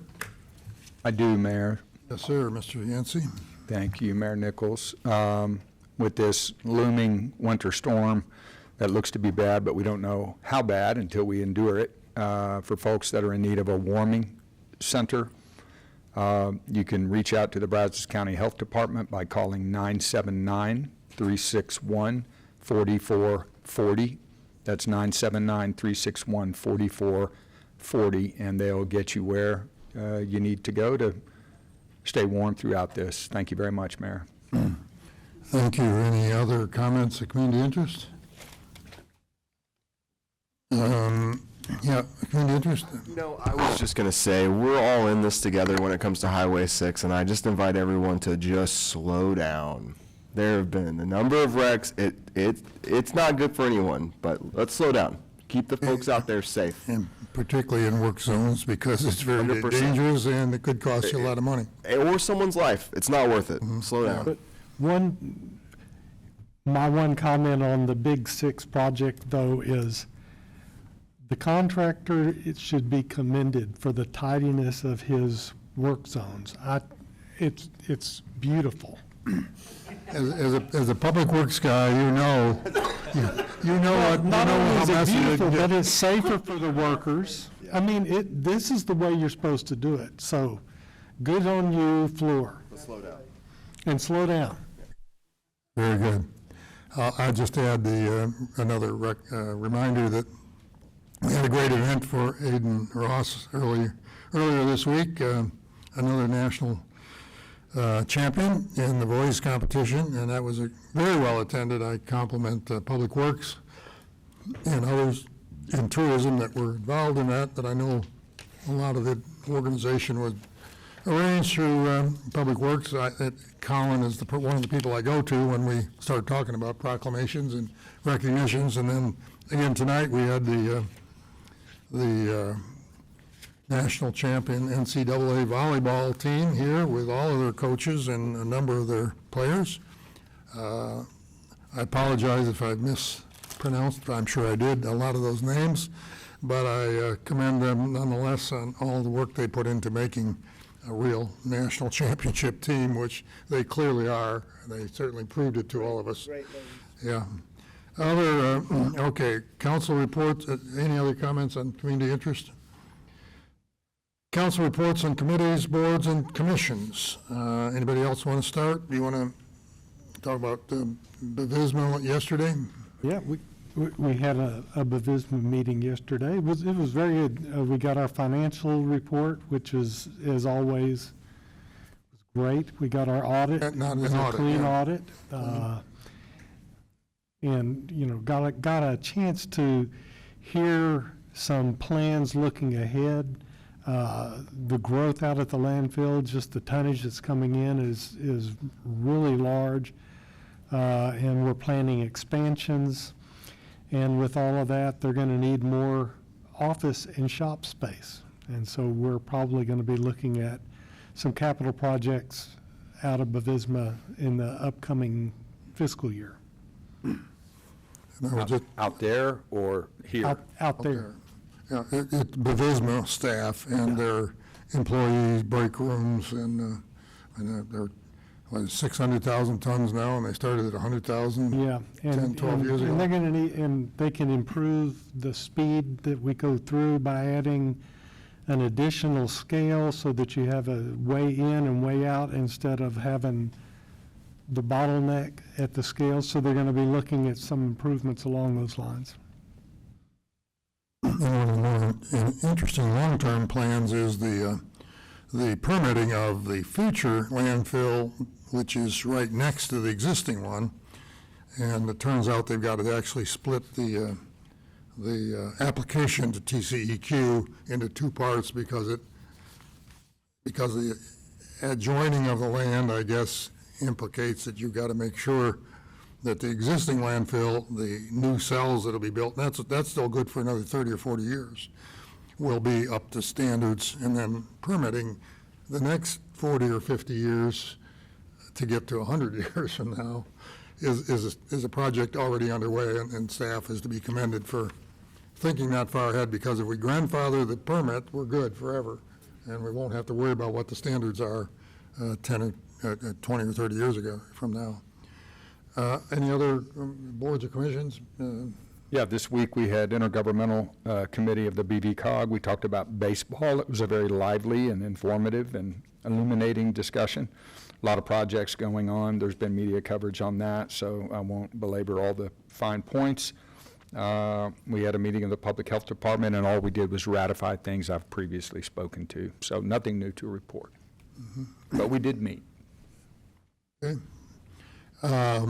You have in front of you a flyer that has been updated by the Metropolitan, well, it's really updated to reflect all the organizations, but the MPO takes responsibility for that. The MPO has not met, will be meeting in February on various projects, but this particular flyer, there's more copies available.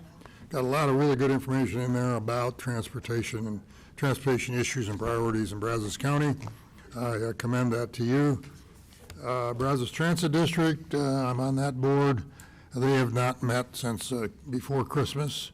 Their next meeting, they meet quarterly, so it'll be coming up in February, I think. Greater Brazos Partnership has not met since December, but there has been an announcement that the new the new president and CEO of the Greater Brazos Partnership is Tom Johnson. He's moving here as we speak. He'll be taking over February 1 and has already had interaction with our economic development staff in College Station, I'm sure, and Bryan in the county as well. So he's still getting his feet on the ground, but he will be taking charge on February 1. That's Tom Johnson. Hope we get a chance to have him introduced here sometime in a presentation, certainly by budget time when they have to make their presentation, but hopefully before. Any other boards, commissions, committees that anyone wants to speak to? If not, here is the council calendar. I have a request. I don't know if it would work out, but there's a very gorgeous new addition to our police department. And I believe they're giving a report next meeting. I sent Chief a picture of You mean the canine? the canine. Yeah, I know. When I complimented the gorgeous new officer earlier, someone took that the wrong way. But anyway, it would be really cool if we could meet him. You mean Zero? Zero, yeah, Zero the hero. I have to look, but I think Zero is headed to Utah for training. I know he's headed there, but if we hit before his deployment date, that would be kind of cool. I personally think we ought to bring the canines in all the time. I think everybody would be way more chill. Did you have something you wanted to, you were writing something on the bottom of that. No.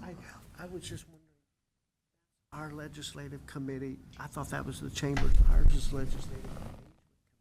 Yeah. But I think that's ours. When does the Legislative Engagement Committee meet, Ross? Yeah, is on our council calendar, February 4th is Legislative Affairs, that's the chamber, but our Legislative Engagement Committee within the city, that's the same day, correct? Yes. Okay, thank you. Okay. Any other points anybody wants to make on that calendar? I hope most people make a point to come to the Economic Outlook Conference that the Chamber puts on. City College Station, this is one of the sponsorships that we get for the $25,000 a year we provide to their budget. So you're all welcome, and I believe Celia has polled everybody and knows who's going and got their name signed up. And just another comment, we do have some items like January 31st Opus Gala. These are fundraisers from organizations that do something in the community that the city is interested in supporting. In this case, it's really paid for by the Arts Council. And because we support the Arts Council, which supports some of the organizations like Opus and Symphony and others, therefore, they provide a table for us. So there's a table for 10 there, and if you haven't signed up, Celia's got, maybe it's already taken, I don't know, but the last I heard, she was still just getting started on soliciting people. Encourage you to follow each of those that come out from Celia's office, because we do need to have a, it's good, the table's there, it's a good opportunity to share in the experience of these organizations and show them our support. Ian, the floor is yours. I believe we have some results here. Drum roll, I'm going to go ahead and please. start my share. Okay. There we go. Okay, so for these first 4 committees, we're going to ask you to make a motion as I present them. And then for the last 3, we're just going to go through the results, and you can make one motion to appoint to those 3 committees all at the same time. So, is this one that's staying open? Yes, yes, sir. So this is still open because we don't have any alternates, even if we move. As a matter of fact, we only have 4 people. That is correct. There's also going to be one main position open as well, along with the chair. We do not have a chair. So I move we appoint Mark Hill to position 5 on the Construction Board of Adjustments. Second. The motion second to appoint Mark Hill to place 5. All those in favor say aye. Aye. Opposed? Motion carries unanimously. Are we leaving the chair open for now? yes, Mayor, we I are. think that's the plan until we get a complete We have some more applications, we'll get them, right? Yes, Okay. sir. Okay, this looks pretty straightforward too. What do we got here? Zoning Board of Adjustments, okay? I move that we appoint the members of the Zoning Board of Adjustments as indicated on the tally sheet. Second. Everybody want to absorb that, or do you agree with it? Obviously, we've all voted that way, so. Okay, we got a motion, second on the floor. All those in favor say aye. Aye. Opposed? Do we have a chairman for that one? No, you will need to choose a chair for that one. Do we need one? Yes. We had talked about having, or suggesting that James Hutchins be the chair. I'll second that. Who's speaking? Oh. That's me down here, Make a number 6. motion? Yep. That's a motion? Yep, James Hutchins, chair. Okay, do I hear a second? I'll second James Hutchins. Okay, we have a motion, a second. All those in favor say aye. Aye. Opposed? Okay, Mr. Hutchins is the chair. Thank you. You can proceed. Aggieland Humane Society. I move we appoint Sean Dwyer as Police Department Representative and Diane Morrow as Citizen Representative to the Aggieland Humane Society. Do I hear a second? I'll second. Second for Mr. White. All those in favor of the motion, say by saying aye. Aye. Opposed? Motion carries unanimously. Okay, this one, Design Review Board. Move we appoint Nicole Galucci to position 4, Suzanne Kruger to position 3, and affirm Cornelius as chair of the DRB. I'll second. These are numbers in there that, okay, they're not check marks. Yeah, I messed up on the formatting Okay, on that one. I finally, I took a look at it, so what in the world is this? Okay, and you've already named the chair in your motion, right? Jason Cornelius, yes. Cornelius, because he'll be on for another year in P and Z. William seconded. Okay, all those in favor say aye. Aye. Opposed? Motion carries unanimously. Okay, so on these next 3, we're going to present some results, and at the end of the third one, you can, if you would make a motion to appoint to the Audit Committee, the Architectural Advisory Committee, and the BCS Library Board as You want presented. us to And just there's a look at prompt on these that and last not- slide. Okay, so we've got a 6-to-1 individual here. Yeah, correct. And I should also mention that City Auditor Ty Elliott is here if you have any questions on this And one. you would prefer we just go on and make one motion at the end? Yeah, we'll move on to the end unless you have any questions on each one. Any questions on this one? No. Okay, move on. Architectural Advisory Committee had one candidate, Jeff Lidnicki. Any questions there? No, it doesn't seem like any. Move on. Okay. BCS Library Board, looks like Janice Epstein and Sharon Rosedahl. McElhaney doesn't get Majority 2 of the votes, votes. so does she? Oh, yes, I see what it is. I see she had Chelsea Best. Looks like we've got I move, Dean and Rosedahl. I move we appoint members to the Audit Committee, Architectural Advisory Committee, and the BCS Library Board as indicated on the tally sheets. Second. Are you, repeat them, you're moving all of those, right? Audit Committee, Danielle Okay. Carlson, Architectural Advisory Committee, Jeff Lednicki, BCS Library Board, Janice Epstein, and Sharon Rosedahl. Okay, and we got a second, so good. All those in favor say aye. Aye. Opposed? Motion carries unanimously. Does that cover everything? That's all we have this evening. Thank you. The only outstanding thing we have left is the Construction Board Chair. Yes, But and we that's have still that one open We're for hoping to applicants. get a couple more applicants and to fill it out, and then we'll select the chair. Yes, we need a couple more applicants and a chair. Okay, well, keep advertising. Very good. Where are we on the agenda? Any further boards, committees, anybody wants to report on? I think we've covered that. Did you have any? No, we already did that. Yep. Future agenda items. Does anybody wish to make a future agenda item? Nope. Unless we need to make one for the, If you want to give direction to staff on whatever he's talking about, or you're, I would like for us propose to, something. I would like for us to more formally, I know you guys will immediately start looking at development agreements related to the higher density housing that we've been talking about, but I would like to see that codified a little bit more formally. Clarified a little bit more formally. Codified. Codify more formally, is that direction enough for you? Or is it too much? No, I mean, I think what we'd do is bring it back with some ideas on how you might do it, and then you guys could talk about. But the you can start direction. doing that immediately, depending, okay. Yeah, and again, we can start working that now. Any agreements would come to council as it is, so it's just whether or not you want to try and discuss it, or you just want to give us general direction and let us bring something back to you that you can weigh in on. Could be one, the other, or both. I think you got to Does bring staff something have a back at preference workshop. as to how that looks? No, I mean, I don't think so. I mean, if you tell us just go out there and see what you can do, I think we have Let's an do that. intent. But if there's something specific, then obviously we want you guys to discuss it. I think, my personal opinion is we should make a valiant attempt to reduce housing costs for these starter family entities, especially higher density.